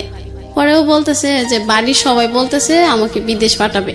পরে আমি বলতেছি বাড়ির সবাই, তুমি বাড়ির যেই টাকা দিয়ে বিদেশ যাবা ওই টাকা দিয়ে আর আমার থেকে টাকা নিয়ে তুমি দেশে একটা ব্যবসা করো। পরে তুমি আমাকে বিয়ে করবা, আমি এখানে থাকবো, তুমি বাড়িতে ব্যবসা করে পরে ওই ছোট দুই বোনকে বিয়ে দিয়ে দিবা, ওরা বিয়ে দিয়ে হলে পরে আমি তোমাদের বাড়িতে যাব, তাহলে তোর কোনো সমস্যা থাকে না, তোমার বিদেশও যাওয়া লাগে না। পরে বললেন না পাগল, এটা বাড়ি থেকে যদি আমি ব্যবসা করতে চাই তাহলে টাকা দেবে না, আর বিদেশ গেলে তাহলে টাকা দেবে। পরে আমি বলছি না, তোমার বিদেশ যাইতে হবে না, আমি ওকে সবসময় বলতাম যে তুমি দেশে থাকো, বাড়ি থেকে যে টাকা দেয় আর বাদ বাকি টাকা আমি দেবো, দিয়ে তুমি ব্যবসা করবা, তারপরে তোমার বন্ধুটোর বিয়ে দিবা, তারপরে আমাকে বাড়িতে নিবা, তারপরে আমরা দুজনে একসাথে বৃদ্ধ হব। পরে বলতো যে দেখি বাড়িতে কি বলে। পরে বাড়িতে আমি বললাম যে ঠিক আছে, তাহলে তুমি একদিন আমার সাথে সুমাইয়ার কথা বলাই দিও, ওর ছোট বোন। ওর ছোট বোনকে বলছিল যে আমি এরকম একটা মেয়ের সাথে কথা বলি, তো ওই মেয়েটা তোর সাথে কথা বলতে চায়। মানে আমি সুমাইয়াকে বলতাম যে তোমার ভাইয়াকে বিদেশ যেতে দিও না, ও যদি বিদেশ চলে যায়, আমি শুনতাম যে বিদেশ গেলে তো অনেক টাকা কামাই করে, মানুষ মানুষকে ভুলে যায়, তাহলে তো ও আমাকে ভুলে যাবে, আর ও ভুলে গেলে আমি ওকে ছাড়া থাকতে পারবো না। পরে ওই দিনকে ফোন দেয়, পরে আমি ঘুমিয়েছিলাম, পরে আর ফোন ধরতে পারি নাই। পরে আবার আমি ঘুম থেকে উঠে ফোন দিই, পরে বলতেছে সুমাইয়া তোমার সাথে কথা বলতে চাইলো, তুমি তখন ফোন রিসিভ করো নাই কেন? বলছে আমি ঘুমিয়ে গেছি, তাইলে এখন দাও। কয় না, আমি তো সুযোগ সবসময় সবাইকে দিই না। পরে আমি বলছি তার মানে কি তোমার বিদেশ যাওয়ার ইচ্ছা আছে না? কয় হ, বিদেশ গেলেই তো অনেক টাকা কামাই করা যাবে, আর তারপরে আমরা দুজন সুখে থাকতে পারবো বেশি। পরে বলছে না, আমার বিদেশ যেয়ে সুখে থাকতে হবে না, আমরা দেশে থেকেই সুখে থাকবো।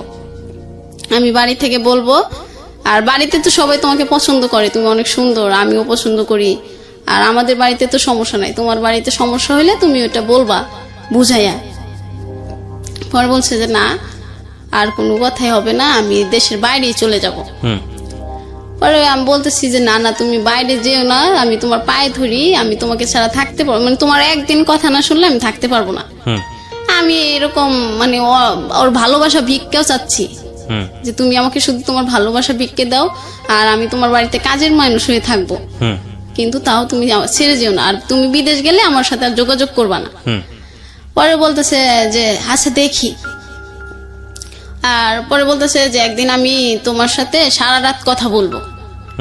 পরে আমি বলছি যে আচ্ছা ঠিক আছে, তাইলে আমি ও বলতেছে যে আমার ফোনে কিন্তু টাকা নাই। পরে আমি ওই দিনকে আমার ফোনে মিনিট ভরে রাখি, 100 টাকায় 300 মিনিট দিত তখন। হুম পরে আমি মিনিট ভরে ওর ফোনের অপেক্ষায় থাকি, ও কখন একটা মিস কল দেবে আমি ফোন দেব। হুম ওই দিন আমি অফিসেও যাই না, আমার রাতের ডিউটি ছিল মনে হয়। পরে আমি অফিস বাদ দিয়ে ওর ফোনের অপেক্ষায় থাকি, ওর তার খবর নাই। হুম পরে আমি পরের দিন সকালে ফোন দিয়ে বলতেছে আমি তো সারা রাত পিকনিক খাইছি, এই জন্য আর তোমাকে ফোন দিতে পারিনি। হুম পরে আমি বলছি আচ্ছা ঠিক আছে, আমি বুঝতে পারছি, কোনো সমস্যা না হলে তুমি এরকম করতাম। পরে বলতেছে তো তুমি তো বুঝতে পারছো। পরে একদিন আমার জন্য কেমন লাগতেছে, দুপুরবেলা শুয়ে আছি, পরে আমার আপু যেন কি রান্না করে নিয়েছিল, পরে ওইটা শুকে আমার বমি চলে আইছিল। পরে আপু যেন কি রান্না করছিল, পরে আমার বমি আসে, পরে আমি বাইরে যাই, পরে আমার ফ্রেন্ডটা বসে থাকে বাইরে, পরে বলতেছে কি ব্যাপার ডলিমণি এরকম করতেছো কেন? পরে আমি বলতেছি কেন জানি রে, এই তরকারিটার গন্ধ ভালো লাগে না আমার, এই জন্য বমিটা আইছে। ওরাও কইতেছে যা হা আপনার তো কি যেন বলতেছে, একটা উদাহরণ দিল ওদের দেশের, এই যে চালের মধ্যে হালি কত রঙ দেখালি, আমারে বলতেছে আমি নাকি অনেক রঙ দেখাই। পরে বললাম এর মানে তো বুঝলাম না। পরে বলতেছে আর কত ঢং করে লুকায় রাখা যায়। আমি বললাম তোদের কথা কিন্তু আমি কিছুই বুঝতেছি না। পরে বলতেছে তুমি তো এখন বুঝতে পারবা না। পরে আমি বললাম এখন বুঝতে পারবো না মানে? যা তুই আরো 7 দিন আমার সাথে কথা বলবি না, তুই খালি উল্টা পাল্টা কথা বলস। হ্যাঁ এখন রবিউলের কথা বললেই তো তোমার শরীরে আগুন জ্বলে যায়। পরে বলছি জানোই তো রবিউলের কথা খারাপ কিছু বললে আমার খারাপ লাগে, তাই বলো কেন? পরে বলতেছে ঠিক আছে তুমি একদিন রবিউলের কথা বলবা। পরে আমি আবার একদিন অফিসে যাই, আমি যেন কেমন হয়ে গেছি। পরে আমার মেডিকেলে আনছে, মেডিকেলে এনে বলছে যে তোমার তো শরীর দুর্বল, খাওয়া লাগবে ঠিক মতো, না খাইলে তুমি অসুস্থ হয়ে যাবা, ঠিক মতো খাবা। পরে আমি অফিস থেকে ওই দিনকে ছুটি দিয়ে দেয় আমাকে। পরে ছুটি দিলে আমি রবিউলকে বলি রবিউল আমার যেন কেন এখন কেমন লাগে। পরে রবিউল বলতেছে কেন কেমন লাগে, মনের ভিতর খারাপ লাগে নাকি? পরে বলছি না আমার শরীরটাই যেন কেমন লাগে। পরে বলতেছে ও এরকম একটু হয়, গরম তো, এই গরমে সবার শরীরটা কেমন যেন কিরকম যেন হয়ে যায়। পরে বলছি না বোকা গরম কই, রুমে তো সবসময় ফ্যান চলে। পরে বলতেছে যে কি জানো জানি না তোমার এরকম 9-6 কথা, রাখো ফোন রাখো। পরে আর আচ্ছা রেখে দিলাম। পরে আমার বান্ধবী, ওই বান্ধবীটাই আবার আমার কাছে আসলো, এসে বললো যে আচ্ছা ডলিমণি তুই সত্যি করে একটা কথা বলবি? পরে বলছি কি বল? বলতেছে তুই কি রবিউলের সাথে শারীরিক সম্পর্ক করছোস? পরে বলছি হ্যাঁ। পরে কইতেছে যে তাইলে মনে হয় তোর বাবুটা হইছে, নাহলে তুই এরকম করিস কেন? তোর চেহারা তো আগে সুন্দর ছিল, এখন যেন কেমন হয়ে যাচ্ছে। এটা কে বলেছে আপনাকে? আমার ফ্রেন্ড আপনাকে জিজ্ঞেস করছে? পরে আমি ওর কাছে সবকিছুই বলি, রবিউল আমাকে কখন কয়টা চুমা দেয়, কখন কয়বার আই লাভ ইউ বলে, কয়বার কাক পাখি ডাকে, সবকিছু আমার ওই ফ্রেন্ডের কাছে আমি বলি, একসাথে ডিউটি করি। পরে বলতেছে যে আচ্ছা তাইলে তুই একটা কাজ করতে পারস। আমি বলছি কি? বলতেছে এটা তুই তোর আপুদেরকে বলতে পারস। পরে আমি বলছি না রে আপুদেরকে বললে আমার বাইরে ফেলাইব, তুই বলেও এই কথা বলিস না। পরে বলতেছে তোর বলতে যদি সমস্যা হয় তা আমি বলি। আমি বলছি না তোর পায়ে ধরে এটা বলিস না, তাইলে আমার এইখানে রাখবেই না, আমাকে বাড়িতে পাঠাই দিবে। পরে আমি বলতেছি না এটা বলিস না, তাইলে আমার বাড়িতে পাঠাই দিব, আর আমি তো বাড়িতে গেলে রবিউলের সাথে কথা বলতে পারবো না। পরে বলতেছে আচ্ছা ঠিক আছে আমি একটা কাঠি এনে দেবো, তুই সব পরীক্ষা করে দেখবি আসলে তোর এরকম লাগতেছে কেন, চেহারাটাও কেমন হয়ে যায়। পরে আমি বলছি আচ্ছা ঠিক আছে তাহলে তুই আনিস, আমি ওইটা করবো। পরে এটা করার পরে ওইটা হ্যাঁ আসে। পরে আমার বান্ধবী বলতেছে সর্বনাশ করে ফেলছিস, এখন কি করবি? পরে আমি বলতেছি এখন আমি রবিউলে কি করে বলি বল। পরে বলতেছে আচ্ছা ঠিক আছে আমি রবিউলের কাছে বলবো, আর তুই তোর বড় আপার কাছে চল, আপা যদি রবিউলকে বুঝাইয়া বলে তাইলে মনে হয় রবিউল বুঝবে।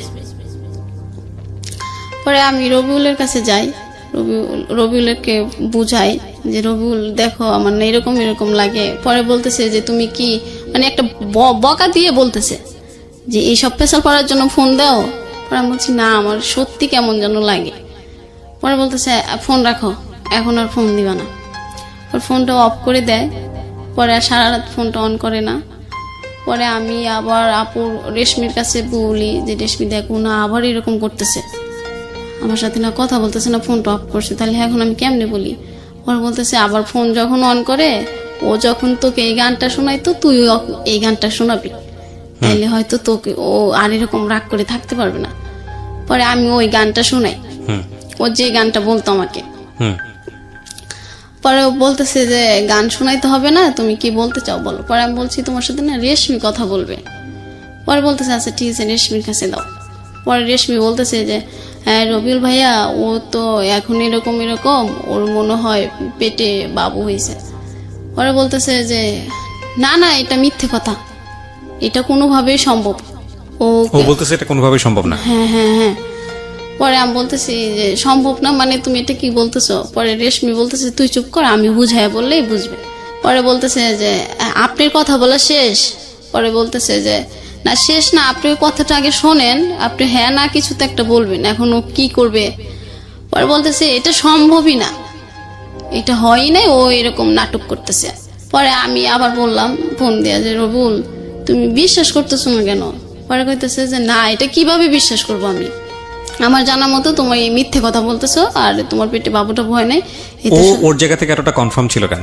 সেটা আমি বলতে পারবো না। কেন আপনি বলতে পারবেন না? আপনি বিবাহিত একজন নারী, কয় মাস সংসার করেছেন এবং আপনি মোটামুটি ম্যাচিউর একটা বয়সের।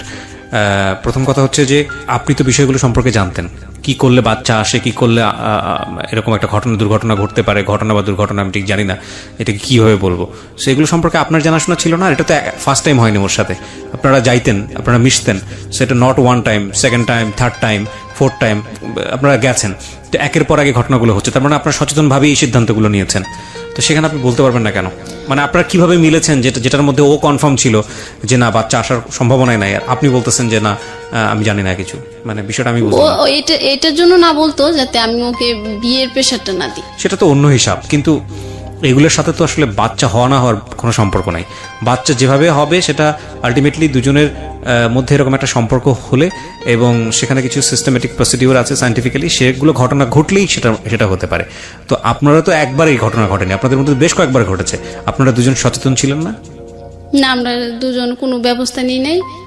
পরে আমি ওকে বলার পরে ও বলতেছে আচ্ছা ঠিক আছে ফোন রাখি। ব্যবস্থা নেননি, তারপর আপনারা রেগুলার এগুলো করেছেন? হ্যাঁ। ও কোনো ব্যবস্থা নেয়নি? ও একবার আমাকে ওষুধ কিনে দিয়েছিল। আপনি খাননি সেটা? না না আমি ওইটা খাই। এটা এবং আপনি যে খাননি সেটা ওকে জানানো নেই? না, ও পরে জিজ্ঞাসাও করে নাই। তার মানে আপনাদের মধ্যে এই ঘটনা 1 মাস বা 2 মাসের মধ্যে বেশ কয়েকবার হয়েছে, এই যাওয়া আসার ঘটনা, তাই কি? মুখে বলতে হবে। হ্যাঁ হ্যাঁ হ্যাঁ। মানে 2-3 বার যে আপনারা একসাথে হয়েছেন সেটা 1-2 মাসের মধ্যেই নাকি গ্যাপ ছিল? না গ্যাপ 1-2 মাসের মধ্যেই। তারপরে তো ও বলতেছে যে এখন আমি রাখি, এইসব কথা শোনার জন্য ফোন তো রিসিভ। ও কেন বলতেছে যে এটা সম্ভবই না? আমি তো বুঝলাম না, এটা তো সম্ভব, এটা কি ওর জানাশোনা ছিল না? ও এটা বলতো, ও বলতেছে যে 2 মাসে 3 মাসে তুমি কিভাবে বুঝলা? আচ্ছা, ও বলছে 2 মাসে তুমি কিভাবে বুঝলা? হ্যাঁ 2 মাসে তো বোঝা যায় না, 3 মাসে তো বোঝা যায় না। পরে আমি বলতেছি যে বোঝা যায় না, আমি তো এটা ডক্টরের থেকে এনে পরীক্ষা করছি, এটা হ্যাঁ হয়েছে, তুমি বিশ্বাস করো।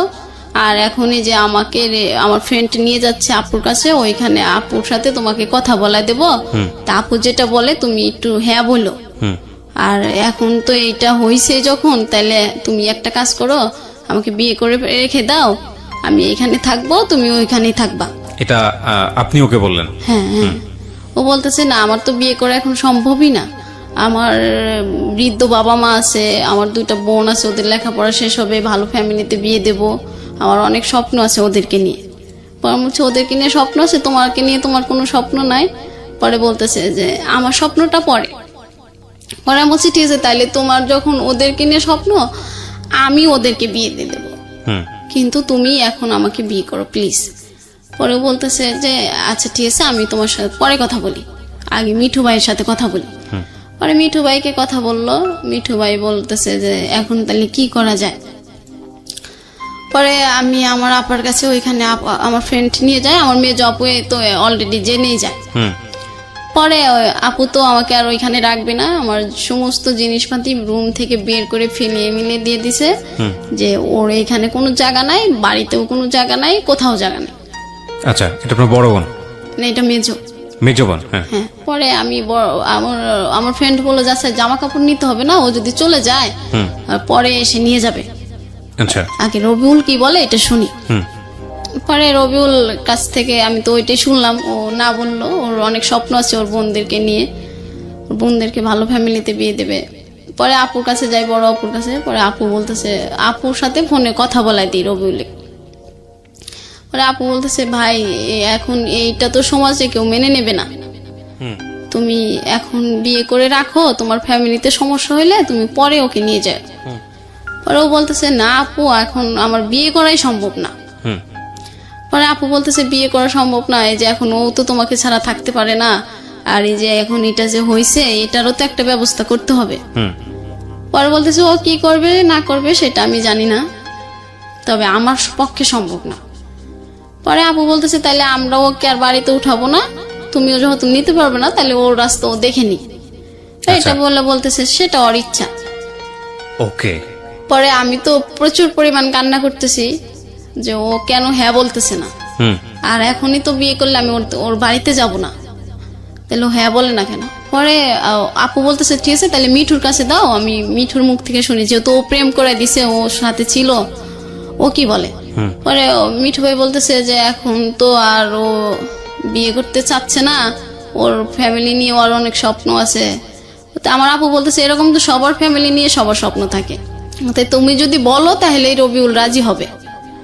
পরে রবিউল বলতেছে যে না সম্ভবই না। পরে আমি আপু বলতেছে, তাহলে ওকে আমরা কোথাও কই যাবে না যাবে সেটা ও জানে। পরে আমি বললাম, রবিউল তাহলে আমি তোমার এখানে চলে আসি। পরে বলতেছে, তুই যদি এখানে আসোস তাহলে আমি সুসাইড করবো। তুই তুকারি করতেছে? হ্যাঁ হ্যাঁ। পরে আমি বলতেছি, তুমি সুসাইড করবা কি, তুমি যদি এখন এটা মেনে না নাও আমাকে তো কোথাও নেবে না, আপু মেজ আপু বের করে দিচ্ছে, বড় আপু নেবে না, আর মা তো অসম্ভব, তাহলে এবার আমি সুসাইড করব তোমার ওইখানে এসে তোমার সামনে, তুমি দেখো। এটা বলার পরে ও তো আরো খেপে গেল, আমি ওর ওইখানে যায় কেন সুসাইড করতে চাইলাম আর কেন ওইখানে আসতে চাইলাম, এটা আমার দোষ, এটা কি বাচ্চা টাচ্চা কিছু হয় নাই, এটা একটা নাটক, শুধু বিয়ে করানোর জন্য, বিয়ে করার জন্য এটা করতেছে, বিয়ে করার জন্য এটা করতেছি। আমি মানে ওর মতো আর ছেলে পাবো না, ও আমার কাছে অনেক সুন্দর এটা বলি, আর সুন্দর ছেলে তো তোকে কেউ বিয়ে করবে না, এই জন্য এখন নাটক শুরু করছিস। পরে আমি আবার আপুকে বললাম যে আপু আচ্ছা আজকে তুমি আমার কাছে তোমার কাছে নিয়ে যাও, পরে আমি আবার ওকে রাত্রে ফোনে বুঝাবো। পরে ও বলতেছে, আমি এখন চলে যাব বাড়িতে, বাড়িতে গেলে ফোন অফ থাকবে। পরে আমি বলতেছি, না রবিউল তুমি আমাকে 10টা মিনিট সময় দাও, আমি বাসায় যেয়ে তোমাকে ফোন করব। পরে ও বলতেছে, আচ্ছা ঠিক আছে।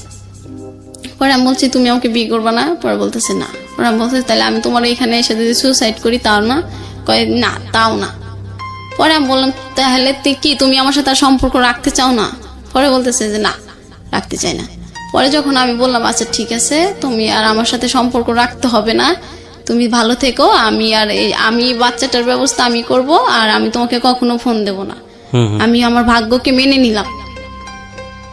পরে বলতেছে যে কি ব্যাপার, তুমি এত এই বললা বাচ্চা হয়েছে, আবার এত সহজে ভাগ্য মেনে নিলা, এই যে তুমি নাটক করলা আমার সাথে এতক্ষণ, আমার এই কষ্ট দিলা, প্যারার ভিতর রাখলা। পরে আমি বলতেছি, তুমি এখন এসব কথা বলতেছো কেন? পরে বলতেছে, তুই যে নাটক করলি এটাই তো তার প্রমাণ, তুই এত সহজেই মেনে নিলি ভাগ্যকে। পরে আমি বললাম যে দেখো আমি ওইখানে গেলে তুমি সুসাইড করবা, আবার আমি সুসাইড করতে চাইলেও তুমি বিয়ে করতে পারবা না, তাইলে এখন আমি আমার ভাগ্যকে মেনে না নিয়ে কি করব বলো? পরে বলতেছে যে ঠিক আছে রাখ, ফোন রাখ, এখন আমি বাড়িতে যাব, আমার খুব প্যারার ভিতর রাখলি। এটা বলে ফোন কেটে দেয়। আমি ওইখানে রাখতে থাকি। পরে একটা আপু বিশ্বাস করে না, পরে একটা ডাক্তারের কাছে নিয়ে যায়। পরে ডাক্তার বলে হ্যাঁ। পরে আপু অনেকগুলো ওষুধ কিনে আমাকে দিয়ে দেয় যে বাচ্চাটা যেন, ও যেহেতু ছেলে তোমাকে আর বিয়ে করতে চাচ্ছে না, তাহলে এটা তুমি নষ্ট করে চাকরিটা করো, আর ওইখানেও তো তোমাকে রাখবে না বাচ্চা সহ। পরে আমি বললাম আচ্ছা ঠিক আছে, তা ওষুধ কিনে দেয়। পরে আমি ওষুধগুলো নিয়ে আমি সিরাজগঞ্জ চলে যাই। সিরাজগঞ্জ শহরে চলে যাওয়ার পর মানে ওইখানে যাওয়ার পরে আমি একটা বাসায় যাই। বাসায় যাই বলি যে আমি বাসাটায় থাকলে তাইলে আর কেউ কোনো সমস্যা করবে না। ও আমার আপু আমার ফোন রেখে দেয় যে ফোন থাকলেই তোমার রবিউলের কথা মনে পড়বে, তুমি রবিউলের ছবি দেখবা, ওর স্মৃতিগুলো তোমার চোখে ভাসবে, ওর সাথে কথা বলতে ইচ্ছা করবে। তোমার ফোন নাই, তুমি এখন থেকে যে টাকা বেতন পাবা সব টাকা হাতে দিয়ে দিবা তোমার মেজ বোনের কাছে। পরে এখন আমি বললাম যে এখন তো আর মোবাইল চাওয়া যাবে না, এখন রাগের মাথায় আছে, ঠিক আছে মোবাইল নিয়ে নি। পরে আমি যখন চলে যাই আমার আর খুঁজে পাই না, পরে আমি আমার একটা সিম ওইখানে যাই একটা ফোনে উঠাই, পরে দেখি যে সবাই ফোন দিচ্ছে পাগলের মতো আমার ফ্যামিলির। পরে বলছি যে আমাকে ফোন দিচ্ছ কেন? পরে বলতেছে ফোন দিতেছি মানে তুই তুই ঢাকাতে যাস নাই, তুই বাড়িতে চলে গেছিস না কোনে গেছিস বলস না কেন? পরে আমি বলতেছি না আমার ফোন কেড়ে নিয়েছো আমি আর যাব না। পরে বলতেছে তুই ফোনের কারণে এই আমাদেরকে ছেড়ে চলে গেলি, কোন না কোন দূরে আমরা সারা রাত তোর টেনশন করলাম। আচ্ছা ঠিক আছে তুই চলে আয় আমি তো ফোন দিচ্ছি। পরে বলছি ঠিক আছে ফোন দিলে আমার শর্ত আছে। পরে বলতেছে কি শর্ত? আমি বলছি যে আমি এই বাচ্চা নষ্ট করতে পারবো না। পরে আমার আপু বলতেছে বাচ্চা নষ্ট করতে কিভাবে থাকবি? এই ছেলে যদি তোকে বিয়ে করে রাখতো তাহলে তুই থাকতে পারতি, বিয়ে করছে এখন বাচ্চা নিয়ে থাকতেছি, জামাই অনেকদিন পর মেনে নেবে। পরে বললাম যে এত কিছু বুঝি না, তোমরা যদি এতে রাজি হও তাহলে আমাকে বলো আমি আসতেছি। পরে বলতেছে আচ্ছা ঠিক আছে। পরে এটা বলে ওরা আমাকে মানে ধরবে। পরে আমি আসলাম আবার ওইখান থেকে সিরাজগঞ্জ থেকে আমি কিন্তু বাড়িতে যাইনি। পরে আসলাম, আসার পরে বলতেছে যে এই যে ফোন দিলাম, এই যে ফোনের সিম দিলাম, সবকিছু দিলাম, এখন তুমি তোমার জীবনের কোনটা ভালো হয় সেটা তুমি বেছে নিতে পারো। আর রবিউল যদি তোমাকে ভালোই বাসতো তাহলে ও কিছু না কিছু একটা ভালো হ্যাঁ বা না দুটোর একটা বলতো যে ডলিমণি তুমি এটা করো, আমরা সম্পর্কটা আগের মতোই থাকবে। ওই রবিউল তো কিছু বললো না। পরে আমার আপু আমাকে গাড়িতে উঠায় দিল আর গাড়িওয়ালাকে বলে দিল ভাই একে মাওনা নামায় দিবেন, এ যেন অন্য কোথাও না যায়। পরে গাড়িওয়ালাটা চলে গেল লোক ডাকতে। পরে আমি আবার গাড়ি থেকে নেমে আবার চলে যাই সিরাজগঞ্জ। ওইখানে গেলে আমাকে যে ওষুধগুলো দিছে ওইটা আমার ফ্রেন্ডটা হোক আপু হোক খাওয়াবে।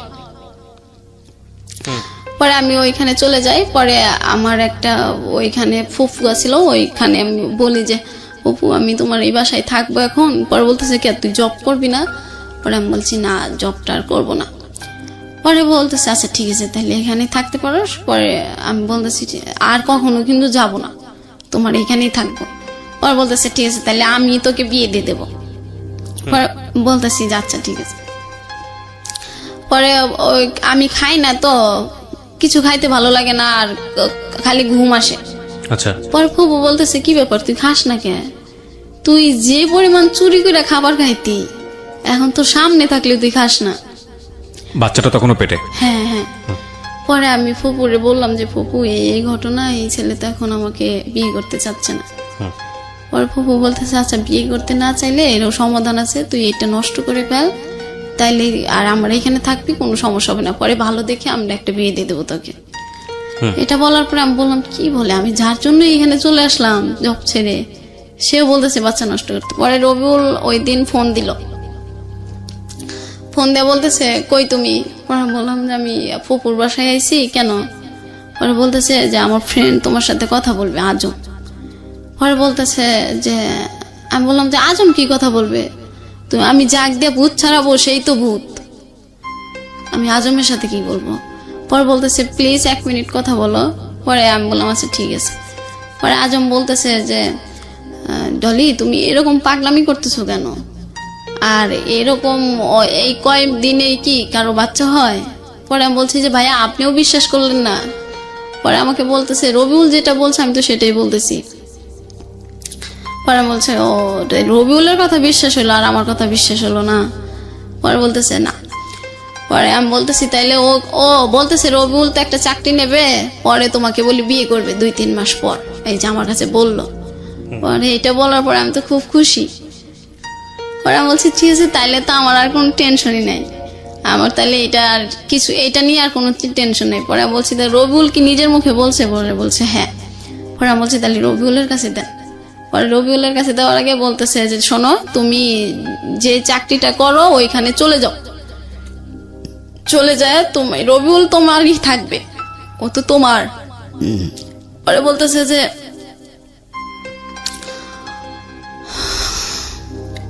ও শুধু তোমাকে ভালোবাসে।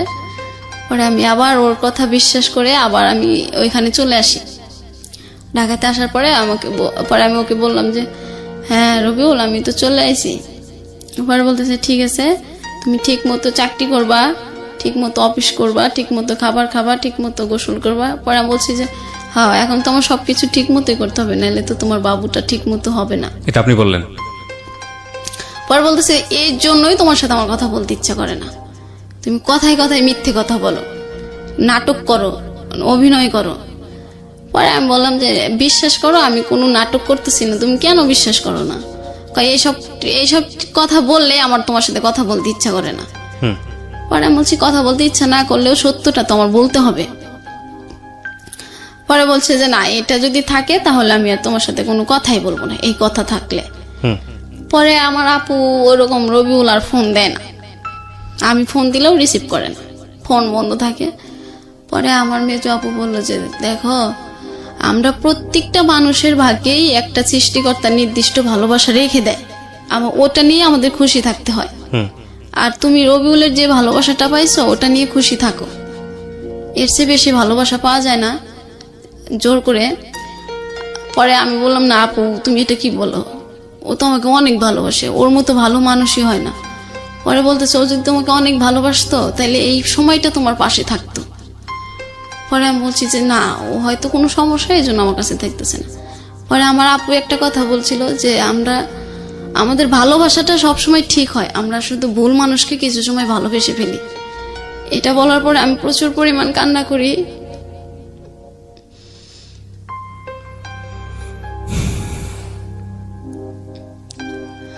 আমি যাকে জীবনের সঠিক মানুষ মনে করলাম সে আজকে আমার কাছে ভুল মানুষ হবে না, এটা হতে পারে না। পরে আমার রুমে সবাই জানে এই বিষয়টা, এখনো জানে যে আমি রবিউলের জন্য পাগল। পরে সবাই বলতেছে আচ্ছা ঠিক আছে, তুমি যখন রবিউলকে ভালোবাসো তুমি বাবুটা নষ্ট করে ফেলো, ও তোমার ভালোবাসা আছে থাকবে, তোমার বাবু আবার হবে ও যখন তোমাকে বিয়ে করবে। পরে আমাকে সবাই মিলে এটা অনেক কিছু বোঝানোর পরে আমি হ্যাঁ বলে দিই, আচ্ছা ঠিক আছে বাবুটা আর রাখবো না। পরে ওর সাথে আর এই বিষয়ে আমার কথা হয় না যে রবিউল আমি বাবুটা নষ্ট করব, ভালো মন্দ ও তোমাকে নাই করে দিছে, তারপর তো কথাই বল না। পরে আমি নষ্ট করি, মানে ওষুধ খাই, ওষুধ খাওয়ার পরে আমি এত অসুস্থ হয়ে যায়, একদিকে রবিউল কথা বলে না, একদিকে আমি কি এমন একটা মানুষকে ভালোবাসলাম আমার কষ্টের সময় সে পাশে নাই, আমার এই যে বাচ্চাটা নষ্ট হয়ে যাচ্ছে, মানে নানান কষ্ট আমার চারপাশে মনে হলো তখন। আর মানে ওষুধটা বাবুটা নষ্ট হওয়ার সময় আমি এত অসুস্থ হয়ে গেলাম, আমি উঠে দাঁড়ানোর ক্ষমতা আমার ছিল না তখন। পরে আমাকে সবাই সেবা যত্ন করলো, 15 দিন আমি ওই অসুস্থই ছিলাম। পরে ওর সাথে আর এই কথা হয় নাই ভালো করে, ওই হয়তো 1 মিনিট ফোন দিয়ে বলতো কি করো, আমি ওই কাউকে দিয়ে ফোনটা রিসিভ করে বলতাম যে হ্যাঁ বল ভালো আছে। পরে একদিন আমাকে বলতেছে জলিমনি, বললাম হ্যাঁ বলো। পরে বলতেছে আমি না একটা কথা বলতে চাই তোমারে। পরে বললাম যে কি বলো। বলতেছে আচ্ছা আমরা কালকে সারা রাত কথা বলবো, তখন তোমার সাথে কথা বলবো। পরে আমি বললাম যে ঠিক আছে, তোমার ফোনে কি টাকা আছে? পরে বলতেছে না। পরে আমি বললাম আচ্ছা ঠিক আছে আমি ফোন দিবনি, তুমি কখনো হয় আমাকে একটা SMS করে জানিয়ে দিও। পরে বলতেছে আচ্ছা ঠিক আছে। পরে রাত গেল আর ফোন দিল না। পরে দিন সন্ধ্যাবেলা ও আমাকে ফোন দিয়ে বলতেছে যে ডলিমনি একটা কথা বলবো। পরে বলছি হ্যাঁ বলো। পরে বলতেছে আমাকে ক্ষমা করে দিও। পরে আমি বললাম ক্ষমা? কিসের ক্ষমা চাও তুমি? আমার কাছে তো তুমি কোনো অপরাধ করো নাই। পরে বলতেছে আমি না বিদেশ চলে যাচ্ছি। এটা বলার পর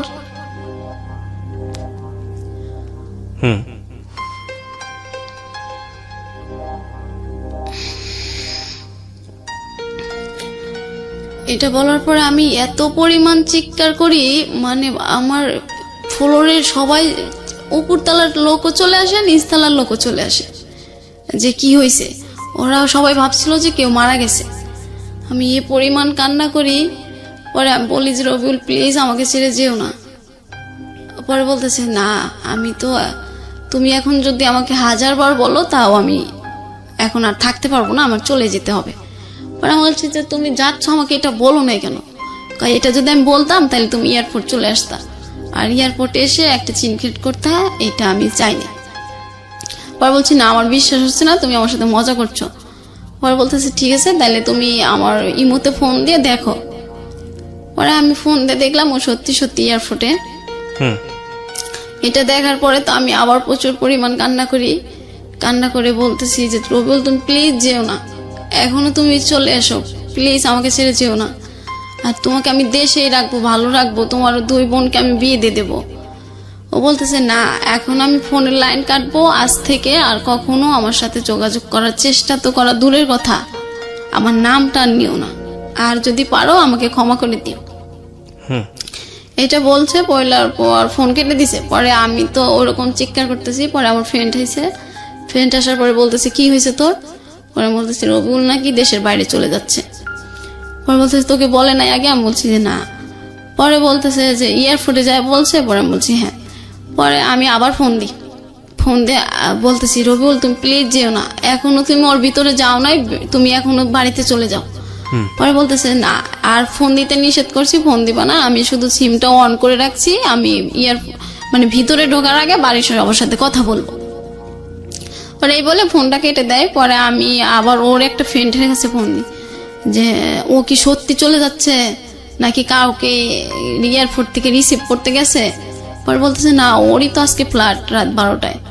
পরে এটা বলার পরে আমি আবার কান্না শুরু করে দিই। পরে আমি আবার রবিউল ফোন দিতে থাকি, ও আর ফোন ধরে না, ও বিজি, ওয়েটিং। ও বাড়ির সবার সাথে কথা বলে। যখন বিমানে উঠবে তখন আমাকে ফোন দিয়া বলতেছে যে তুমি তোমার মতো করে ভালো থেকো, আর আমার কথা মনে করো না, আর ভালো ছেলে পেলে বিয়ে করে নিও। এটা বলার পরে আমি বললাম যে না, আমি তোমার অপেক্ষায় থাকবো, তুমি 10 বছর পর হোক, 20 বছর পর হোক, যদি কোনো একদিন দেশে আসো তাহলে আমাকে প্লিজ, আমার এই নাম্বারটা তোমার জন্য আমি অনন্তকাল রেখে দেব, যতদিন তুমি বিদেশ থেকে না আসো আমাকে একবার ফোন দিও, আমি তোমার দেখবে সেদিন আমি তোমার অপেক্ষায় আছি। এটা বলার পরে ও বলতেছে ঠিক আছে, আমি রেখে দিলাম, আর কখনো কথা হবে না। পরে আমি বললাম ঠিক আছে, তুমি যখন আর কথা বলতে চাও না তাহলে ওইখানে যায় 1 মিনিট আমার সাথে ফোনে কথা বললো, তুমি বিদেশ গেছো, আমি তাতেই খুশি থাকবো। পরে এটা বলার পরে ও বলতেছে যে আচ্ছা ঠিক আছে, আমি এটা করতে পারি। পরে যায়, গেলে পরে আর তো 2-1 দিন ফোন দেয় না আমাকে, আর আমি শুধু ওর ফ্রেন্ডদেরকে ফোন দিয়ে জিজ্ঞাসা করি রবিউল কি তোমাদেরকে ফোন দিছে? পরে বলতেছে না আমি, ও তো আমাদেরকে ফোন দেয় নাই। পরে বললাম ও ফোন দেয় নাই, আমাকেও ফোন দেয় না, তো ওকে একটা তো কিছু জানাবে, ও গেছে কি না, ভালো করে কোথায় আছে না আছে। পরে এটা বলার পরে ও হঠাৎ করে তার পরের দিন ফোন দিছে, 2 দিন পর ফোন দিয়ে বলতেছে ডলিমণি। পরে আমি এটা শুনে আমি বুঝতে পারি যে এটা আমার রবিউল। পরে আমি বলছি হ্যাঁ রবিউল বলো, আমি তোমার ফোনের অপেক্ষায় আছি। পরে বলতেছে তুমি বুঝলা কেমনে যেটা আমি? পরে আমি বলতেছি তোমার কণ্ঠ শুনে আমি বুঝতে পারছি এটা তুমি। পরে বলতেছে হ্যাঁ, আমি দেশের কারো কথা এখন মনে করব না, এখন আমি শুধু টাকার চিন্তা করব, আর তুমি পারলে আমাকে ভুলে যেও, আমি ভালোভাবে এসেছি। এটাও বলার পরে আমি আবার অসুস্থ হয়ে যাই। একেতে ও চলে যায়, আর কথা হয় না, এই এক টেনশন, আর ওর সাথে কথা না বললে তো আমি থাকতেই পারতাম না। আমার বাবুটা নষ্ট করছি, এটার এক কষ্ট, বাড়িতে সবার কাছে কালারিং হয়েছি, এটার এক কষ্ট। এখন আর কেউ ওইভাবে আমার কষ্টের সময় যদি ওদেরকে 1000 বলি তাই ওরা আর ওইভাবে নেয় না, যে তুমি এরকম কাজ করছো, এটার কষ্ট তোমারই ভোগ করতে হবে। পরে আবার বেশ কিছুদিন আমি এইভাবেই থাকি, চুপচাপ, কারোর সাথে কথা বলি না, খাবার খুব কম খাই। পরে একদিন আমার আপু বলতেছে যে এখন কি রবিউলের আশায় থাকবি নাকি অন্য কারোকে বিয়ে করার চিন্তা ভাবনা করবি? পরে আমি বলতেছি না, আমি ওকে 10 বছর অপেক্ষা থাকতে আমি বলে দিছি, ও 10 বছর পরে দেশে আসে আমার কাছে আসবে। পরে ও বলছে এই কথা তো ও দেয় না, এটা তো তুমি দিছো, ওই ছেলে আর এসে তোমাকে কখনো যোগাযোগ করবে না। এটা বলার পরে আমার অফিস বন্ধ থাকে শুক্রবার, ও একদিন শুক্রবারে ফোন দিছে। ফোন দিয়ে বলতেছে কেমন আছো? পরে আমি বলতেছি হ্যাঁ ভালো আছি। পরে বলতেছে ভালো আছো? আমি বলছি তুমি কেমন আছো? বলতেছে হ্যাঁ ভালো আছি। পরে বলতেছে যে তুমি আমাকে ভুলে যেতে পারতেছো? পরে আমি বলছি যে এটা কি এত সহজে ভোলা যায়? তোমাকে তো আমি বলছি যে আমি তোমাকে কখনো ভুলতে পারবো না। পরে বলতেছে যে আমি কিন্তু তোমাকে অলরেডি ভুলে গেছি, এইখানে অনেক ইন্দোনেশিয়ার মেয়েরা আছে, অনেক সুন্দরী, তোমার মতো আর কাক পাখি না, আর কাউকে কাক পাখি বলে ডাকতে হয় না আমার। পরে আমি বলছি ওদের মতো ফর্সা হইলে তাইলে আমাকে বিয়ে করতা, পরে বলতেছে চিন্তা ভাবনা করে দেখা যায় তো। পরে আমি বললাম এই তুমি তো তাহলে এটা আগে বললে আমি ফর্সা হয়ে যেতাম। পরে বলতেছে যে তাইলে তো তুমি আমাকে কখনো বলো নাই যে ফর্সা হওয়ার কোনো সিস্টেম আছে। বাচ্চাটা কোথায় তখন? বাচ্চাটা তো আমি নষ্ট করছি। বাচ্চাটা যে নষ্ট করছেন এটা ও চেয়েছিল নষ্ট করার কথা, মানে আপনি নাকি আপনি নিজের সিদ্ধান্তে এটা করেছেন? ও তো আমাকে মেনে নিচ্ছে না, তখন আমি আমার সিদ্ধান্তই নিইনি। আলটিমেটলি কোনো উপায় নেই। কি করেছিলেন বাচ্চাটা নষ্ট করতে? আমি ফার্মাসি থেকে অনেক নিজে নিজেই ওষুধ খেয়েছেন নাকি নিজে নিজেই ডাক্তারের সাথে গিয়েছেন, কথা বলেছেন? না, ডাক্তারের কাছে তো আমার আপুই ওষুধ কিনে দিয়েছিল। আমি ওই ওষুধগুলো খাওয়ার পর তো আমি অসুস্থ হইলাম। রুমে সবাই আমাকে সেবা করতেছে আর শুধু বুঝাইতেছে। যাই হোক, ওর সাথে কথাবার্তা বলছেন তারপর? হ্যাঁ, পরে রবিউলের সাথে আমার কথা হইতেছে। পরে বলতেছে যে শোনো, আমার একটা বাইক থাকবে, একটা সুন্দরী বউ থাকবে, তাহলে সে বাইক চালানোর মজাটাই থাকবে। আর তুমি তো কাক, এই জন্য তোমাকে বিয়ে করাটা হয়নি। এবার আমি দেশে যে একটা সুন্দরী মেয়ে বিয়ে করবো। পরে আমি বলছি যে তোমাকে সুন্দরী মেয়ে বিয়ে করাইতেছে, আমি তো তোমার অপেক্ষায় থাকবো, তুমি দেশে এসে দেখবা আমি তোমার অপেক্ষায় আছি। আর বলতেছে তুমি তো বুড়ি হয়ে যাবা, আমি তো তখন তোমাকে বিয়ে করব না। পরে বলতেছে তুমিও তো বুড়া হয়ে যাবা। পরে বলতেছে যে ঠিক আছে, আমার সাথে আর যদি তুমি কথা বলতে চাও তাইলে আমার ফ্রেন্ড হয়ে থাকতে পারো, আমার গার্লফ্রেন্ড হয়ে থাকতে পারবা না। এটা বলার পরে আমি বললাম কেন, আমি তো তোমাকে স্বপ্ন দেখছি তোমার বউ হব, আমি তোমার সাথে বৃদ্ধ হব, তুমি আজকে এই কথা বলতেছো কেন?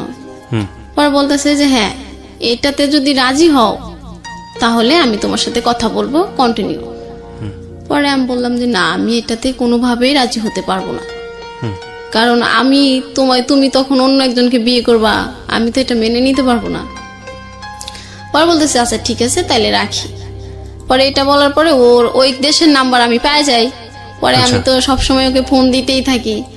ফোন দিলেও হয়তো 100 বার ফোন দিলে একবার রিসিভ করে বলে কি ব্যাপার, তুমি ফোন দিচ্ছ কেন, কিছু বলার আছে তোমার? পরে যদি আমি বলতাম হ্যাঁ আমার বলার আছে। আরেকবার যদি বলতেন ও কিসের পারমিশন চাচ্ছিল আপনার কাছ থেকে?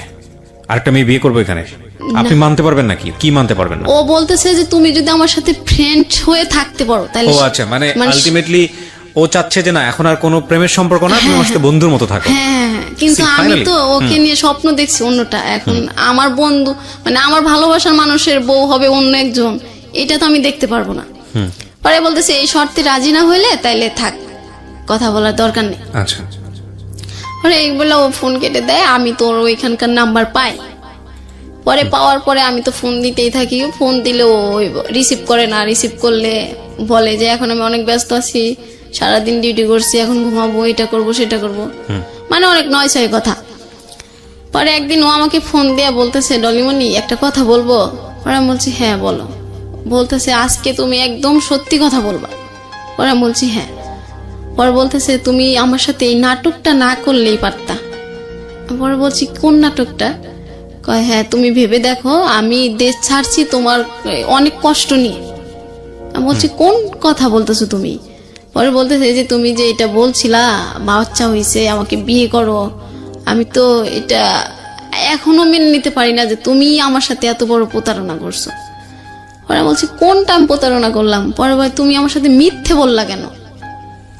এই 2-3 মাসে বাবু হয়, আমি তো এটা জানি না। পরে আমি বলছি তুমি তাইলে একটা কাজ করো, দাদার কাছে জিগে, মিঠু ভাইকে জিগেলে মিঠু ভাই বলবে, যেহেতু মিঠু ভাইয়ের বউ আছে তাইলে তুমি ক্লিয়ার হতে পারবা আসলে আমি মিথ্যে বলছি না সত্যি বলছি। পরে বলতেছে 3 মাসে বাবু তুমি এটা বুঝতে পারো কেমনে? পরে আমি বলছি যে এটা বোঝা যায়, তুমি আমাকে বিশ্বাস না করলে তুমি দাদাকে। পরে বলতেছে ঠিক আছে তাহলে তুমি তোমার বাবার কসম দিয়ে বলতে পারবা? পরে আমি বলছি হ্যাঁ আমার মৃত বাবার কসম, এটা আমি সত্যি বলতেছি, এখনো বলি, আগেও বলি, পরেও বলবো। পরে বলতেছে আচ্ছা ঠিক আছে তাই রাখি।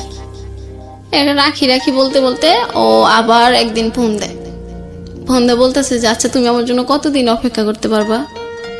পরে আমি বলছি তুমি যতদিন সুমাইয়া মাসুমা ওদেরকে বিয়ে দিবা, বাড়িতে সুন্দর করে একটা ঘর দিবা, আমি আর তুমি থাকবো, আর একটা ঘর দিবা, মা বাবা থাকবে, ততদিন মানে যতদিন তোমার নিজের পায়ে না দাঁড়ানো হয় ততদিন পর্যন্ত তুমি দেশের বাইরে থাকো, আমি এখানেই থাকবো, তারপরে আমরা দুজন আবার সুখে সংসার করব। পরে বলতেছে যে তাইলে আমি 10 লাখ টাকা গুছাই আর তুমি 10 লাখ গুছাও। পরে আমি বলছি ঠিক আছে, আমি তো এখানে 10 বছর চাকরি করি, তুমি বিদেশ থাকো 10 বছর, তাহলে আমাকে এখান থেকে তো 5 লাখ টাকা এমনি দেবে। হুম। পরে বলতেছে আচ্ছা ঠিক আছে। এটা বলার পরে আবার একদিন আবার অনেক কয়দিন কথা হয় না। কথা না হইলে আমি তো ফোন দিতে থাকি দেখে ও আমাকে ব্লক করে দেয় ইমোতে। ব্লক করে দেওয়ার পরে আমি আর ওকে খুঁজে পাই না, আমি তো পাগল হয়ে গেলাম। হুম। পরে আমার একটা ফ্রেন্ডের ইমোতে ওর নাম্বারটা সেভ করলাম, সেভ করার পরে ওই নাম্বার থেকে ফোন দিলাম, পরে ওই নাম্বারটাও ব্লক করে দেয়। যেটাই দেখে যে আমার কণ্ঠ সেটাই ব্লক করে দেয়। হুম। পরে ব্লক করে দিলে তো আর আমার ক্ষমতা নাই ওকে সারাক্ষণ ফোন দেওয়ার। আর ওই দেশের যে নাম্বারটা ছিল, পরে বলতেছে এই নাম্বারে যদি ফোন দাও তাহলে এই সিমটা আমি চেঞ্জ করে ফেলবো, তোমার ক্ষমতা নাই আমাকে খুঁজে বের করার। পরে আমি বললাম ঠিক আছে রবিউল, আমি আজকে বুঝতে পারলাম তুমি যে আমাকে কতটা ঘৃণা করো। আমি ফোন দিয়ে দেখে আমাকে তুমি ব্লক করে দিয়েছো, আমি ফোন দিয়ে অন্যজনের ফোন দিই তাকেও ব্লক করছো, আমি ফোন দেবো দেখে তুমি সিম চেঞ্জ করতে পারবা। ঠিক আছে, সিম চেঞ্জ করার দরকার নেই, তুমি সিম রেখে দাও, আমি আর তোমার সাথে যোগাযোগ করব না। পরে এটা বলার পরে আমি ওরকম আমি আর এখন কারোর সাথে বেশি কথা বলি না। ওই সময় কেউ কিছু জিজ্ঞাসা করলে হ্যাঁ না। আর তখন ও চলে যাওয়ার পরে অপূর্ব নাটক আমার বেস্ট সময় হয়ে যায়। মানে প্রত্যেক দিন অপূর্বর 4 থেকে 5টা নাটক আমি দেখতাম। অপূর্বর নাটক দেখতে দেখতে এক সময় আমি মানে ওকে ফোন দেওয়াটা ভুলে যাইতাম, মানে ওর ব্লক করা। তারপরে আমি দিনে একবার করে ফোন দিতাম যে যদি কোনোদিন ব্লকটা খুলে ফেলে। পরে একদিন ওই নিজে থেকে ফোন দিছে, ফোন দিয়ে বলতেছে কি করো। পরে বলতেছি তোমার এরকম বলছিলাম যে তুমি যদি কখনো হারিয়ে যাও তাহলে অপূর্ব নাটক আমার সঙ্গী হয়ে যাবে। পরে বলতেছে ও অপূর্ব নাটক দেখো। পরে বলতেছি হ্যাঁ।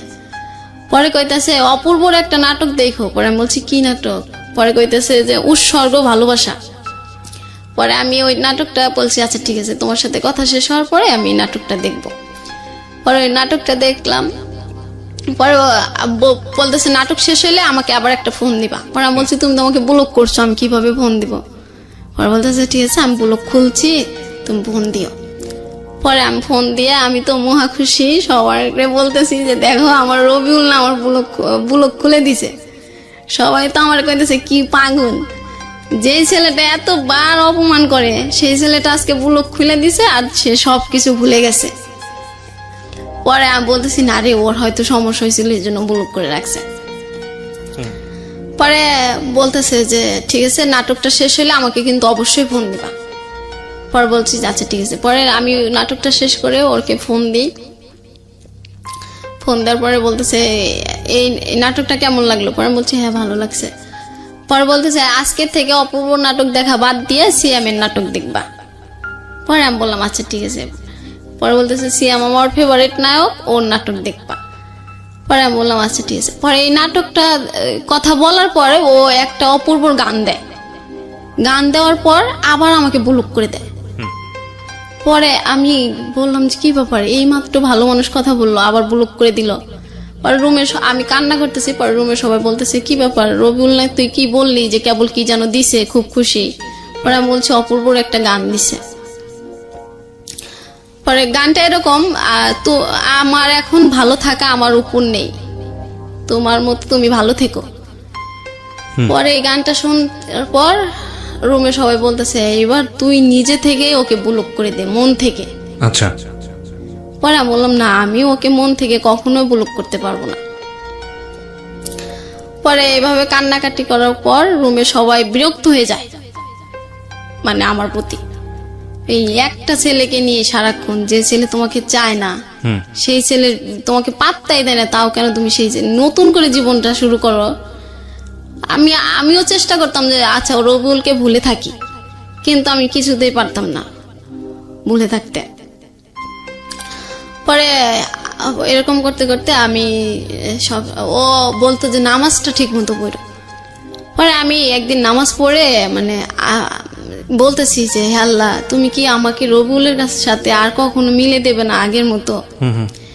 এরকম করতে করতে রুমে মনে হয় ওই দিন সারা রাত চলে গেছে, আমি ওইভাবেই আছি একই অবস্থায়। পরে একদিন আমার ফোনটা আমি আর কাছে রাখি না, যেহেতু আমার রবিউলই নাই, আমার ফোনের আর দরকার নেই। পরে ফোনটা আমি দিয়ে দিই একটা মেয়ের কাছে, ও বলতেছে ঠিক আছে ফোনটা আজকে একটু আমার কাছে দাও, আমার ফোনে চার্জ নাই, তোমার ফোনে সিম ভরে রাখবো, তোমার ফোনে তো 2টা ফোন সিম ভরা যায়। পরে পরে দেখি যে বিদেশ থেকে ফোন আইছে, ওই মেয়ে আর রিসিভ করে নাই, আমার ফোন ও রিসিভ করবে কি না কি বলবে। পরে আমাকে বলতেছে কালকে রাত্রে না তোমাকে একটা ছেলে ফোন দিছিল বারবার, তো ধরি না, বলছি ভালো হয়েছে, ছেলে মানুষের কথা আর বইলো না, ধরো নাই, ভালো করছে। পরে আমি লুডো খেলতেছি মনে হয় আমার ফ্রেন্ডদের সাথে, আর আমি সবসময় লুডো খেলতাম টাকা দিয়ে, আমি কখনো হারতাম না। আচ্ছা, আমি শুধু একবার, এটাও একটা ভালো অভ্যাস না, যাই হোক, হ্যাঁ বলেন তারপর। হ্যাঁ, পরে পরে দেখি আমার ফোনটা বাজতেছে। পরে আমাকে আমার রুমমেট বলতেছে জলেপু তোমার ফোন বাজে, যাও ফোনটা রিসিভ করো, নাহলে তোমার মনটা খেলার ভিতর থাকবে না। পরে আমি বলছি না রে, যার ফোনের অপেক্ষায় থাকি সেই ফোন দেয় না, আর ঘোড়ার ফোন বেজে কি হবে। পরে ওই মেয়ে বলতেছে ঠিক আছে, আমি ধইরা যদি কোনো অপরিচিত ছেলে হয় তাইলে কিন্তু আমি প্রেম করা শুরু করবো। পরে বলছে ঠিক আছে যা। পরে ও ফোন ধরছে, পরে রবিউল বলতেছে যে আমি রবিউল, এখানে কি ডলিমনি আছে? পরে ওরা বলতেছি আল্লাহ জলিয়াপু তোমার ফোন, রবিউল। পরে আমি তো ফোনটা রিসিভ করে মানে কি বলবো ওকে, মহা খুশি। পরে বলতেছি রবিউল তুমি এতদিন পর আমাকে ফোন দিলা? পরে বলতেছে হ্যাঁ, মাঝে মাঝে মনে পড়লে ফোন দেবো, আমি বলছি না, যখন আমার কথা বলতে ইচ্ছা করবে তখন কথা বলবো, আমি তো তোমাকে না করি নাই কথা বলতে। পরে আমি বলছি আচ্ছা রবিউল তোমার ইচ্ছা করলে তুমি কথা বলবা, আর আমার যখন ইচ্ছে করে তখন আমি তোমার ফোনে ফোন দিলে ওই যে আমার ব্লগটা এটা দেখতে হয়, তাহলে কেমন না বলো? পরে বলতেছে এই জন্য তো তোমার সাথে আমি কথা বলি না, আমি যখন কথা বলবো তখন কথা বলবা, এর বেশি কথা বলবা না।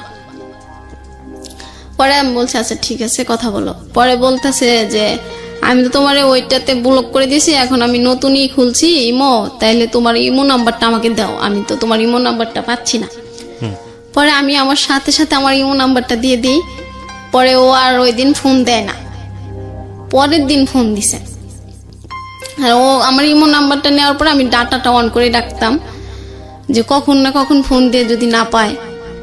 পরে ফোন দিয়ে বলতেছে যে আচ্ছা ডলিমনি, আমি বলছি হ্যাঁ বলো। কয় তুমি কি এখন নতুন প্রেম করো? আমি বলছি কেন? কয় না আমি তো তোমার সাথে কথা বলি না, তাইলে তুমি কিভাবে আছো? পরে আমি বলছি হ্যাঁ প্রেম করি। কয় কার সাথে? আমি কই তোমার ফ্রেন্ডের সাথে। কয় আমার তো কোনো ফ্রেন্ড তোমার সাথে প্রেম করবে না। পরে আমি বললাম কেন? কয় সবাই জানে তোমার সাথে আমার কি কি হয়েছে, আর ওরা কি জেনে শুনে তোমার সাথে প্রেম করবে? পরে বললাম যে তাইলে তো তুমি জানোই আমি আর তোমাকে ছাড়া কাউকে ভালোবাসবো না। পরে বলতেছে যে তুমি আমাকে এখনো ভুলতে পারো না, আমি তো বলছি তোমাকে আমি বিয়ে করব না, তাহলে তুমি ভুলে যাও না কেন? নতুন একটা বিয়ে করো, নতুন বিয়ে করো, আমি তোমাকে অনেক গিফট পাঠাবো, তোমার বাচ্চার জন্য অগ্রিম গিফট পাঠাবো। পরে বলতেছে আচ্ছা আমি যদি গিফট হিসাবে একটা জিনিস চাই দিবা? পরে বলতেছে হ্যাঁ দেবো, বলো। পরে আমি বলছি তাইলে আমি তোমাকেই চাই। পরে বলতেছে এই কথা বললে আর কখনো ফোন দেব না, ব্লক করে দেবো আবার। পরে বললাম তুমি বারবার এই ব্লকের ভয় দেখাও কেন? পরে বলতেছে তুমি আমাকে চাও কেন? আমাকে চাও না তাইলে তো আর তোমার সাথে আমি এরকম করি না, তুমি আমার বন্ধু হয়ে থাকো। পরে আমি বলছি যে তুমি যেহেতু আমাকে চাও না তাহলে বন্ধু চাও কেন? পরে বলতেছে তুমি অনেক ভালো একটা মেয়ে, আমি তোমাকে কখনো ভুলতে পারবো না। আমি বলছি কেন? কয় তুমি যে অনেক ভালো একটা মেয়ে এর জন্য ভুলতে পারবো না। পরে বললাম যে আমি যদি অনেক ভালো মেয়ে হই তাহলে তুমি আমার সাথে থাকতে চাও না কেন? পরে বলছে না আমি থাকতে পারবো না, আমি কারণ দেশে যাইতে পারবো না, আমি তোমাকে বিয়ে করতে পারবো না, আমি দেশে যাব কোন না কোন কালে, তার কোনো ঠিক ঠিকানা নাই, এতদিন তো তুমি আমার অপেক্ষায় থাকতে পারবা না। পরে বলছে তুমি এটা বলো কেন? আমি তো থাকতে পারবো, আমি তো জানি তোমার জন্য আমি কি করতে পারবো না পারবো।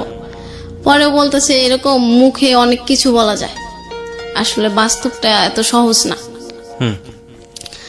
পরে আমি বলছি ঠিক আছে তাইলে আমি, তুমি যেহেতু আমাকে চাওই না তাইলে আজকের থেকে তোমার ব্লক করতে হবে না, আমি এমনিতেই তোমাকে ফোন দেবো না, তুমি আর আমাকে ফোন দিয়ে মাঝে মাঝে ফোন দিয়ে এলোমেলো করে দিও না। যদি আমার কাছে ফিরে আসতে চাও কোনোদিন, আমি সেই দিনকেই তোমাকে নেব, কিন্তু এই যে তুমি বন্ধু হবা, এটা হবা সেটা হবা, এরকম ফোন দিয়ে এরকম কথা বললো না, দরকার নেই। রাইট, হ্যাঁ, কারণ আমি একটু নিজেকে যখনই গুছিয়ে নেই তখনই আবার এসে এলোমেলো করে দাও, তুমি তখনই আমাকে এলোমেলো করে দাও। আমি তারপরে আবার 2-3 সপ্তাহ তোমাকে মানে তোমার মানে মাথা থেকে তোমাকে আর বের করতে পারি না। রাইট। যখনই একটু বের করি আবার তুমি এলোমেলো করে দাও। তাইলে এরকম করার চেয়ে একবারে চলে যাওয়াই ভালো। তুমি যাও, সুখে থাকো, আমি এটাই চাই। পরে বলতেছে আচ্ছা ঠিক আছে, তাইলে আর আমাদের কথা হবে না। পরে বলতেছে যে বাবার অসুখ, একদিন ফোন দিয়ে বলতেছে বাবার অসুখ, বাড়িতে টাকা দিতে পারি না। পরে আমি বললাম যে ঠিক আছে, তাইলে আমার কাছ থেকে টাকা নাও, নিয়ে তুমি করো, বাড়িতে দিয়ে দাও।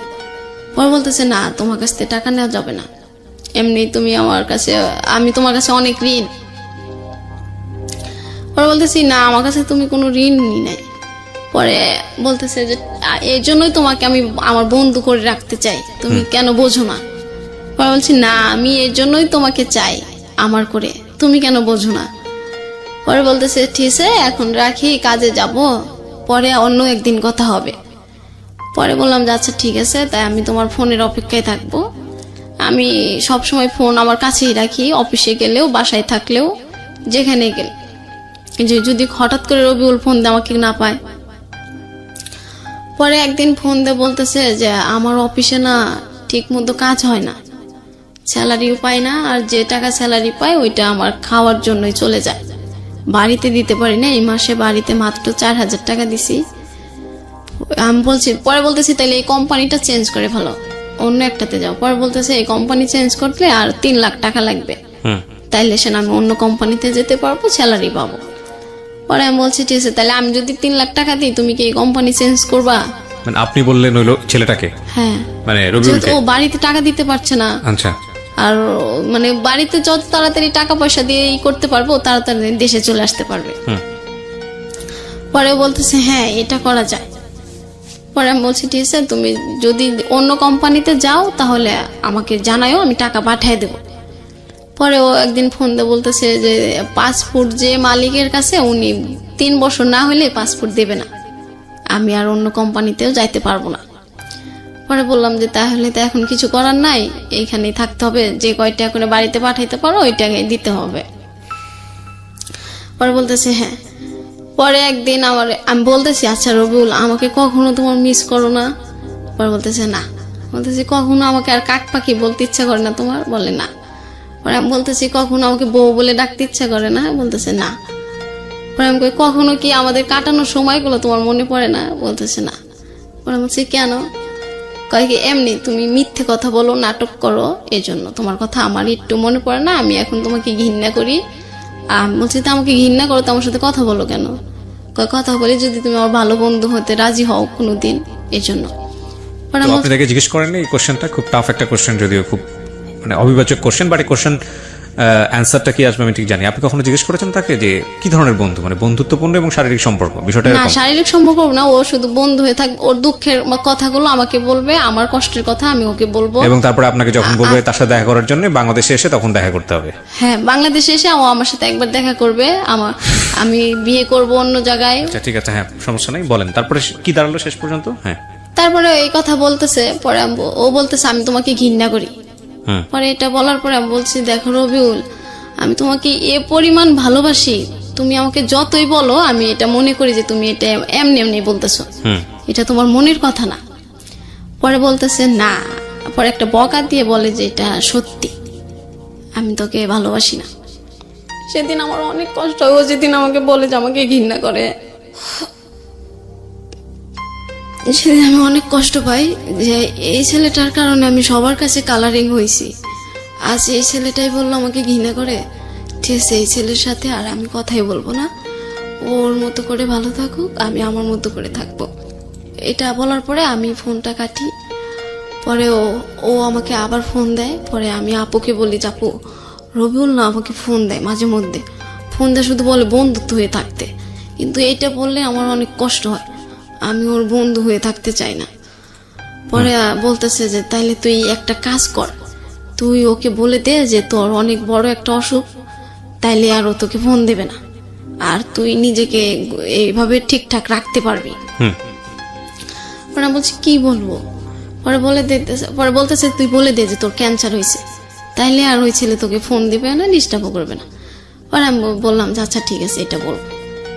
পরে একদিন ভিডিও ফোন দিয়ে ও বলতেছে যে আমি তোমাকে একটু দেখবো। পরে আমি বলছি যে হ্যাঁ দেখতে পারো। বলতে তাহলে তুমি ক্যামেরার সামনে আসো। পরে আমি বলছি যে আচ্ছা ঠিক আছে আসতেছি। পরে আপু বললাম যে আপু আমার আর একটা ফোন দিয়ে বললাম আপু ও তো ভিডিও ফোন দিয়ে দেখতে চাচ্ছে। পরে বলতেছে আপু বলতেছে তুই এখন শুয়ে থাক, চুলগুলো এলো মুখগুলো করে রাখ, পরে ও যদি তোকে জিজ্ঞাসা তুমি কি অসুস্থ, তুই বলবি হ্যাঁ। পরে আমাকে বলতেছে কি ব্যাপার তোমাকে আজকে এরকম দেখা যাচ্ছে কেন, তুমি কি অসুস্থ? পরে আমি বলছি হ্যাঁ অসুস্থ। পরে বলতেছে তোমার কি হয়েছে? পরে বলছে আমার অনেক বড় একটা সমস্যা হয়েছে, এটা কাউকে বলা যাবে না। পরে বলতেছে আমাকে বলো। পরে আমি বলতেছি আচ্ছা রবিউল তুমি কি আমাকে একটা রাত দিতে পারো সময়? পরে বলতেছে কবে চাও তুমি সেই রাতটা? পরে আমি বলতেছি তোমার যেদিন অফিস বন্ধ থাকে তুমি সেই দিন আমার সাথে সারা রাত কথা বলবা। পরে মালয়েশিয়া আবার রবিবার অফ থাকে, প্রত্যেক রবিবার। পরে আমি বলছি যে তাইলে তুমি একটা রবিবারে আমার সাথে কথা বলবা সারা রাত। পরে বলতেছে আচ্ছা ঠিক আছে। পরে কথা বলতেছে ওই দিনকার রাতে 10টা বাজে আমি খাবার টাবার খাওয়া রেডি সবকিছু ওকে টকি করার পর আমি রুমমেটকে বলে দিলাম যে আমি এখন সারা রাত কথা বলবো, আমাকে কোনোভাবে তোমরা কেউ বাইরে থেকে কোনো সাউন্ড করবা না। পরে বলতেছে কি আর কার সাথে কথা বলবা? পরে আমি বলছি রবিউলের সাথে। পরে বলতেছে আচ্ছা ঠিক আছে তা কথা বলো, আর বেশি আবার কান্নাকাটি করো না, তুমি তো রবিউলের সাথে কথা বললে কান্নাকাটি শুরু করে দাও। পরে বলছি ঠিক আছে আজকে আর কান্না করবো না রে। পরে বলতেছে যে হ্যাঁ ডলিমণি বলো কি বলতে চাও। পরে আমি বলছি যে রবিউল আমার না অনেক বড় একটা অসুস্থ। পরে বলতেছে কি হয়েছে? পরে আমি বলছি আমার না ক্যান্সার হয়েছে। মিথ্যা কথা। হ্যাঁ, ও যে তার ফোন না দিয়ে মাঝে মধ্যে আমাকে এলোমেলো না করে দেয়। পরে বলতেছে যে তাইলে তুমি ডাক্তার দেখাও নাই? পরে বলছে যে আমি বলতেছি হ্যাঁ এখন আমি দুবাইয়ে যাব, ওইখানে যায় চিকিৎসা হবো আপু বলে দিছে। ও জানে যে আমার দুবাই যাওয়ার ক্ষমতা আছে, ওরকম টাকা পয়সা আছে, আমি ইচ্ছে করলে সব জায়গায় যাইতে পারবো, আর এটা বললে ও বিশ্বাস করবে। পরে বলতেছে তাহলে দুবাই যায় ডাক্তার দেখায় সুস্থ হও, আর এটা বেশি সমস্যা নাই, আমাদের এলাকার একটা এরকম হয়েছিল ক্যান্সার, উনি এখনো বেঁচে আছে। বোকা মেয়ে তুমি কান্না করো কেন? আমি তো কান্না করতেছি ওর সাথে আমার শেষ কথা, কিন্তু ও তো বুঝতে পারতেছে না। পরে বলতেছি যে না আমার কেন যেন কান্না আসতেছে, যদি দুবাই যাওয়ার পরে আর আসতে না পারি এই জন্য। পরে বলতেছে আর না কিছু হবে না, তাইলে তুমি যাও। পরে ও বলতেছে যে আমারও একটা শেষ কথা আছে বলবো। পরে আমি বলছি হ্যাঁ তুমি বলতে পারো তোমার শেষ কথা। পরে বলতেছে যে কি তুমি আমাকে আজকের পর থেকে আর কখনো ফোন দিবা না, ও আমাকে বলতেছে। পরে আমি বলছি ঠিক আছে। আর পরে বলতেছে আমি তোকে এতটাই ঘৃণা করি যে একটা পতিতালার বেশ্যাকে আমি যে সম্মান দিই আমি তোকে সেই সম্মানটা দিই না।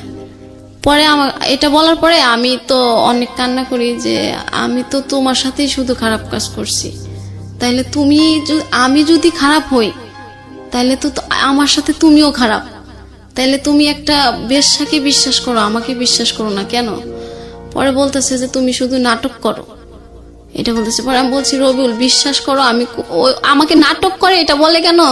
আমি ওই যে বাসাটায় কাজ করতে গেছিলাম ওইটা ওর বিশ্বাস হয় নাই, যেই মেয়ে করবে কাজ অন্যর বাসায়। আর নাটক হচ্ছে যে আমি বলছিলাম যে বাড়ি থেকে আমাকে কেউ মেনে নেবে না, বাড়িতে উঠাবে না, এটাকে নাটক বলে। আর ওই যে ওকে যে বলছিলাম যে ঠিক আছে তুমি যখন আমাকে মেনে নিচ্ছ না তাইলে ঠিক আছে তুমি তোমার মতো থাকো, আমার জীবনের ডিসিশন আমি নিজেই নেব। ও এই 3টা জিনিস বিশ্বাস করতে পারে না, এই জন্য আমাকে এখনো বলে আমি ওর সাথে নাটক করি। পরে এটা বলার পরে ও যখন এটা বলতেছে পরে আমি বলছি যে আর কিছু বলবা? পরে বলতেছে হ্যাঁ তুমি আর কখনো আমার নাম। তারপরে কি হলো? ও তারপরে এসব ফোনটা কেটে দিলেন, রেখে দিলেন? না ফোন রাখে নাই। পরে আমি বলতেছি যে রবিউল আমি যতদিন বেঁচে থাকবো ততদিন তোমাকে ভালোবেসেই থাকবো, আর তুমি আমাকে যতই ঘৃণা করো আমি তোমার অপেক্ষায় থাকবো। তুমি এসে আমার সাথে যোগাযোগ করো আর না করো সেটা ব্যক্তিগত তোমার ব্যাপার, কিন্তু সৃষ্টিকর্তা জানবে আমি তোমার জন্যই আছি। আর তুমি এই যুগে আমার না হলে আমি পরকালে যেন তোমাকে পাই, তুমি আমার ওই কালে হয়েও, আমার শুধু তোমার কাছে এতটুকুই অনুরোধ। পরেও বলতেছে হায় রে পাগল আমি এই কালেই তোমার হইলাম না, ওই কালে হই কিভাবে? পরে আমি বলতেছি এই কালে তো তুমি আমার হইলা না, আমি ওই কালে সৃষ্টিকর্তার কাছে চেয়ে নেব, তুমি যখন তো আমার হয়ে থাকো। পরে বলতেছে তুই আমাকে এত ভালোবাসোস যে আমার তোকে লাগবই। পরে আমি বলছি হ্যাঁ আমার তোমাকে দরকার। পরে বলতেছে ঠিক আছে সেটা তোমার ব্যাপার, তুমি কিভাবে তোমাকে নিজেকে গুছিয়ে নেবে সেটা তোমার ব্যাপার। পরে বলে কথা বলা বন্ধ করে দেয়। পরে আমি ওকে ব্লক করে দিই। ব্লক করে দেওয়ার কত মাস আগের ঘটনা এটা? এই ঘটনা হচ্ছে 2 মাস আগে। 2 মাস আগে। এরপরে আপনাদের সঙ্গে কথাবার্তা হয়েছে? আবার হয়েছে, আমি জানি হবে। লাস্ট আপডেট কি আমাকে একটু বলেন তো। লাস্ট কথা আমি ওর মানে আমার ওই দিনকে খুব খারাপ লাগে। লাস্ট কবে কথা হয়েছে আপনার সঙ্গে? লাস্ট কথা হয়েছে 3 দিন আগে। 3 দিন আগে। ওই সময় লাস্ট কথাটা কি ছিল? এই ধরনের কথাবার্তাই তো হচ্ছে, আপনি ওকে ভালোবাসেন, সে আপনাকে পাত্তা দেয় না। আচ্ছা হ্যাঁ। পরে লাস্ট কথা হচ্ছিল ও আমি লাস্ট কথা হয়েছিল যে আমি এখানে আসব, আমি এখানে ফোন করছি। এবং আপনি গল্পটা শোনাতে চান, সে গল্পটা শুনতে চাবে না, বা আপনি বলছেন নাটক করেছেন। আমি আপনাকে কয়টা কোশ্চেন করি, আপনি কোশ্চেনগুলো খুব ঠান্ডা মাথায় উত্তর দেন। নাম্বার 1, আপনি এখানে কেন আসছেন এই গল্পটা বলার জন্য? প্রথম একদম ভিতর থেকে যেটা আসবে সেটাই অনেস্ট অপিনিয়ন বলেন। কেন গল্পটা বলতে আসছেন? ওকে শোনানোর জন্য? ওকে শোনানোর জন্য নাকি অন্য কোনো উদ্দেশ্য আছে? ওকে তো আমি পৃথিবীর যে জায়গায় যাই যতভাবে বলি তো এটা আমাকে বিশ্বাস। তাহলে গল্পটা কেন বললেন? গল্পটা বললাম যে আমি শুধু বারবার ওকে ভালোবেসে ভুল করে যাচ্ছি, তা এরকম ভুল যাতে আর কেউ না করে। That is the point. আপনি জানেন আপনি ভুল করে যাচ্ছেন, কিন্তু আপনি ওখান থেকে বের হয়ে আসতে পারছেন না, রাইট? আমি আসতে পারি না। রাইট। আমি এবার আপনাকে কয়েকটা কথা বলি, শুধু আপনাকে না, যারা শুনছে তাদের সবাইকে কয়েকটা কথা বলি। প্রিয় শ্রোতা, এই কথাগুলো নতুন না, আমি বহুবার বলেছি। যে মানুষটা ভুল করে, যে মানুষটা অপরাধ করে, সে মানুষটা জানে, কিন্তু কখনো কখনো সিচুয়েশন তাকে বের হয়ে আসতে দেয় না। একটা জিনিস মনে রাখবেন, প্রত্যেকটা জিনিসই খারাপ হোক ভালো হোক, এটা একটা শক্তি। যে শক্তি যত বেশি পাওয়ারফুল বা যত বেশি এনার্জি রাখে, সে শক্তির দিকেই আমরা ধাবিত হবে, সেটাই স্বাভাবিক। ওর লাইফে খারাপটা যতটা শক্তি নিয়ে এসছে, ওর লাইফে ভালোটা যদি ওই পরিমাণ বা ওর চেয়ে বেশি যদি শক্তি নিয়ে পাশাপাশি দাঁড়াতো, তাহলে ও একটা সিদ্ধান্ত নিতে পারতো। কারণ ওর মধ্যে বোধ আছে, ও জানে ভুল করছে, কিন্তু ওখান থেকে বের আসতে পারছে না, কারণ ওর সামনে কোনো ভালো অল্টারনেটিভ নাই। আমি যে কথাগুলো আপনাকে বলবো সেগুলো বিশ্বাস অবিশ্বাস করা একান্তই আপনার বিশ্বাস, কিন্তু আমি ব্যক্তিগতভাবে অনেক বেশি বিশ্বাস করি। প্রথমত আপনাকে কিছু বিষয় বলছি যেটার আসলে বৈজ্ঞানিক কোনো ব্যাখ্যা আমার জানা নাই, but this is absolutely true. কিরকম? একটা মানুষ যখন কাউকে লাভ করে, পাগলের মতো লাভ করে, একপাক্ষিক লাভ যখন হয়ে যায়, যেটা আপনি হচ্ছে রবিউলকে করছেন, হ্যাঁ, এবং ওই পক্ষ যদি বুঝতে পারে আমি যাই করি না কোনো মেয়েটা আমার সঙ্গে থাকবে, এবং তার যদি অন্যরকম উদ্দেশ্য থাকে, শারীরিক সম্পর্ক, টাকা পয়সা নেওয়া, আমি ধরে নিচ্ছি রবিউলের এই ধরনের ছিল না, আপনাকে দেখে সে কিছুদিনের জন্য হলেও ভালোবেসেছে। ও যদি বুঝতে পারে, এক পক্ষ যদি বুঝতে পারে যে আরেক পক্ষ ভয়ঙ্করভাবে আমার উপর দুর্বল, আমি যাই করি না কেন সে সেটা মেনে নিবে, তাহলে ওই পক্ষ থেকে তুচ্ছতাচ্ছিল্য আসবেই আসবে, আসবেই আসবে। You can write it down, এটা কপি করে রেখে দেন, আসবেই আসবে। এবং আসলে কিন্তু বিষয়টা এরকম না যে সেই মানুষটা আপনাকে ভালোবাসেন এটা প্রমাণ হয়ে যায়, হ্যাঁ। এবং এই তুচ্ছতাচ্ছিল্য একটা সময় সহ্য করতে করতে করতে করতে করতে করতে করতে অপর পক্ষ এক সময় বাস্ট আউট করবে, এবং বাস্ট আউট করার পরে যেটা হবে সেটা খুব ভয়ঙ্কর রকমের হয়। বাস্ট আউট করার আগ পর্যন্ত সে তার জন্য জীবনের সবকিছু করতে রাজি, বাবা মা ছাড়তে রাজি হয়, ঘর থেকে বেরোতে রাজি হয়, ওই যে সুদের ওপর টাকা, আরো অনেক অন্যায়মূলক কাজ যেটা ও করেছে বাচ্চা নিয়ে, এই ধরনের অনেক কাজ করতে রাজি হয়। কিন্তু যখন শক্ত হয়ে যায়, না ছেলেটা আমার জীবনে শুধু ভয়ঙ্কর রকমের ক্ষতি করে যাচ্ছে, ছেলের জায়গায় মেয়েও হতে পারে, মেয়েটা আমার জীবনে শুধু ভয়ঙ্কর রকমের ক্ষতি করে যাচ্ছে, তখন যে ঘৃণাটার জন্ম হয়, সেই ঘৃণার দেয়াল এত বেশি শক্তিশালী হয় যে ওটা আর ভাঙা যায় না। এখানে একটা খুব ছোট্ট টেকনিক আছে, আপনাদেরকে বলি, ইউ ক্যান অ্যাপ্লাই ইট। যদি বোঝেন যে অপরপক্ষ আপনার এই ভালোবাসার দুর্বলতার সুযোগ নিচ্ছে, তাকে আপনি জীবনে কোনোদিনও কোনো সিচুয়েশনে পায়ে ধরে হোক, হাতে পায়ে ধরে হোক, জীবনের সর্বোচ্চ সমস্ত কিছু দিয়েও হোক না কেন, রিকোয়েস্ট করে আপনার ভালোবাসায় ফেরাতে পারবেন না। I can write it down, আপনাকে আমি বলতেছি, পারবেন না, পারবেন না, পারবেন না, পারবেন না। যেটা করে আপনি ফেরাতে পারেন সেটা হচ্ছে ও আপনার সাথে যেরকম আচরণ করতেছে আপনিও করেন, ভালোবাসেন কিন্তু আপনিও ওটা করেন।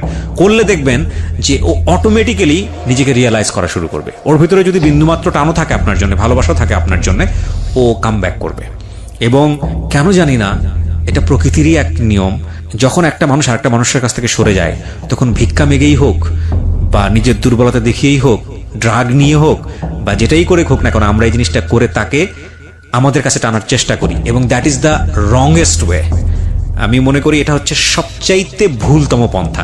এটা করানোই যাবে না। এটা আপনি যত বেশি করবেন, ওর জায়গা থেকে ধরে নেবে হ্যাঁ এরকমই তো হওয়ার কথা ছিল, ওর বিন্দুমাত্র লাভ জম হবে না আপনার প্রতি, বরং that is the best way. Okay, ওই যে একটা গান আছে না হিন্দিতে, কি যেন একটা, আমি অত ছবি দেখা হয় না, যে ব্রেকআপ হয়ে গেছে, ব্রেকআপের জন্য পার্টি করছে, গান করছে, এখনকার সময়টা হচ্ছে এরকম, অ্যান্ড দ্যাট অ্যাকচুয়ালি ওয়ার্ক। যদি আপনার কাছ থেকে কেউ চলে যেতে চায়, তো আপনার মনে হচ্ছে ফাইন, ওকে আপনি লাভ করেন, ঠিক আছে তুমি যাচ্ছ যাও, ওকে ফাইন, আমিও থাকলাম না তোমার সঙ্গে। অ্যান্ড বিলিভ মি, ও যদি আপনাকে ভালোবাসে ও আপনার কাছে ব্যাক করবে, বিকজ আসলে পায়ে ধরে লাভ হয় না। আপনার জন্য এটা হচ্ছে আজকে থেকে শিক্ষা। আপনি যদি এটা প্র্যাকটিস করেন, 6 মাস প্র্যাকটিস করেন, ওর ভিতরে যদি রিয়ালাইজেশন থাকে, আমি জানি না ও শুনছে কিনা রবিউল, ও যদি বাই হার্ট এটা ফিল করে আপনাকে, যেন আপনাকে লাভ করে, তাহলে আপনার কাছে ফিরবে। এবং ফিরলে আপনি সঙ্গে সঙ্গে তাকে রিসিভ করবেন না। লাস্ট 1 বছর যা করছো আপনার সঙ্গে, সম্পর্ক কত দিনের? 2 বছর। 2 বছর, তার মধ্যে 1 বছরেই বিদেশ গেছে কতদিন যাবত? বিদেশ গেছে 1 বছর। 1 বছর। লাস্ট 1 বছর আপনার সাথে যেটা করছে সেটা আপনি সুদে আসলে আগে আদায় করবেন। না আমি একটু শেষ করি। যদি আপনি সেটা করতে পারেন তাহলে দেখবেন যে ওর জায়গাটাতে অনেক বেশি সফট হয়ে গেছে, এবং ইট অ্যাকচুয়ালি ওয়ার্কস, এটা কাজ করবে। আর যদি আপনি এটা করতে না পারেন তাহলে সারা জীবনে you will show your softness, and lastly গিয়া যেটা হবে যে ও আপনাকে ইউজ করেই যাবে এবং এটার কোনো এন্ডিং রেজাল্ট আসবে না, ঠিক আছে? আর আজকের এই গল্পের একটা চমৎকার জায়গায় এসে আমি আপনাকে সম্মান করি বলছি কথাটা। আমরা যখন ভুল করি তখন আমরা জানি, কিন্তু ওই ভুলের সামনে কিছু কিছু ইমোশন, কিছু ভয়ঙ্কর রকমের ফিলিংস এত বেশি বাধা হয়ে দাঁড়ায় যে আলটিমেটলি ভুলটা করছি ওই সেন্সটা মাথায় থাকে না। আপনি যখন বাচ্চাটা কনসিভ করেছেন তখন আপনি জানতেন যে আপনি ভুল করছেন। আপনি যখন ওর সঙ্গে শারীরিকভাবে মেলামেশা করেছেন তখন আপনি জানতেন আপনি ভুল করছেন, এটা একটা অপরাধ। বাচ্চাটা কনসিভ করার পরে বাচ্চাটাকে যখন মেরে ফেললেন পেটের মধ্যে তখনও আপনি জানেন অপরাধ। তারপরও আপনি ওর কাছ থেকে সরে আসতে পারেন নাই, কারণ ওর প্রতি আপনার একটা অন্ধ ফিলিংস আছে। অন্ধ ফিলিংস নিয়ে সারা জীবন রান করা যায় না, অন্ধ ফিলিংস সারা জীবন থাকে না। এবং যারা যখন অন্ধ ফিলিংসে থাকে তখন এটা এই কথাটা বিশ্বাস করে না। যখন জীবন থেকে চলে যায় অন্ধ ফিলিংসটা হঠাৎ করে একদিন কিংবা ধীরে ধীরে ক্ষয়ে যায়, তখন বোঝা আরে জীবনে কত বোকা ছিলাম, ভয়ঙ্কর রকমের বোকা ছিলাম। পৃথিবীতে একটা কাপলও নাই বা হিস্ট্রিতেও নাই প্রেমের সম্পর্ক হয়েছে, একটা পরিণতিতে গিয়েছে বিয়ের পরে, ঠিক আছে ফাইন, এবং যেই ধরনের ভালোবাসা নিয়ে তাদের মধ্যে সম্পর্কটা তৈরি হয়েছে, আকর্ষণ তৈরি হয়েছে, সেই সম্পর্কটা সারাটা জীবন বা সেই আকর্ষণটা সারা জীবন ছিল। এটা মানুষের পক্ষে সম্ভবই না, কোনোভাবেই সম্ভব না। একটা সার্টেন পিরিয়ডের জন্য এই ফিলিংসটা থাকে, এই ফিলিংসটা ধীরে ধীরে ক্ষয় হয়ে যায়, অন্যদিকে ডাইভার্ট হয়ে যায়, বিয়ের পরে সেটা রেসপন্সিবিলিটির দিকে চলে যায়, অন্যদিকে চলে যায়। সো এই ফিলিংসটা সারা জীবন থাকে না। সুতরাং এই ফিলিংসটাকে রেখে, আপনি তো ভুল করেই ফেলেছেন, বাকি যারা আছে শ্রোতা তাদের উদ্দেশ্যে একটা কথাই বলতে চাই, জীবনে এমন কোনো খুঁত নেওয়া উচিত না, জীবনে এমন কোনো ভুল করাটা উচিত না, যেটা আমি বারবার বলেছি, বহুবার বলেছি, আরো বলবো হয়তোবা, যেই ভুলটা সারাটা জীবন আপনাকে ক্যারি করে বেড়াতে হয়, যেই দাগটা আপনাকে সারাটা জীবন ক্যারি করে বেড়াতে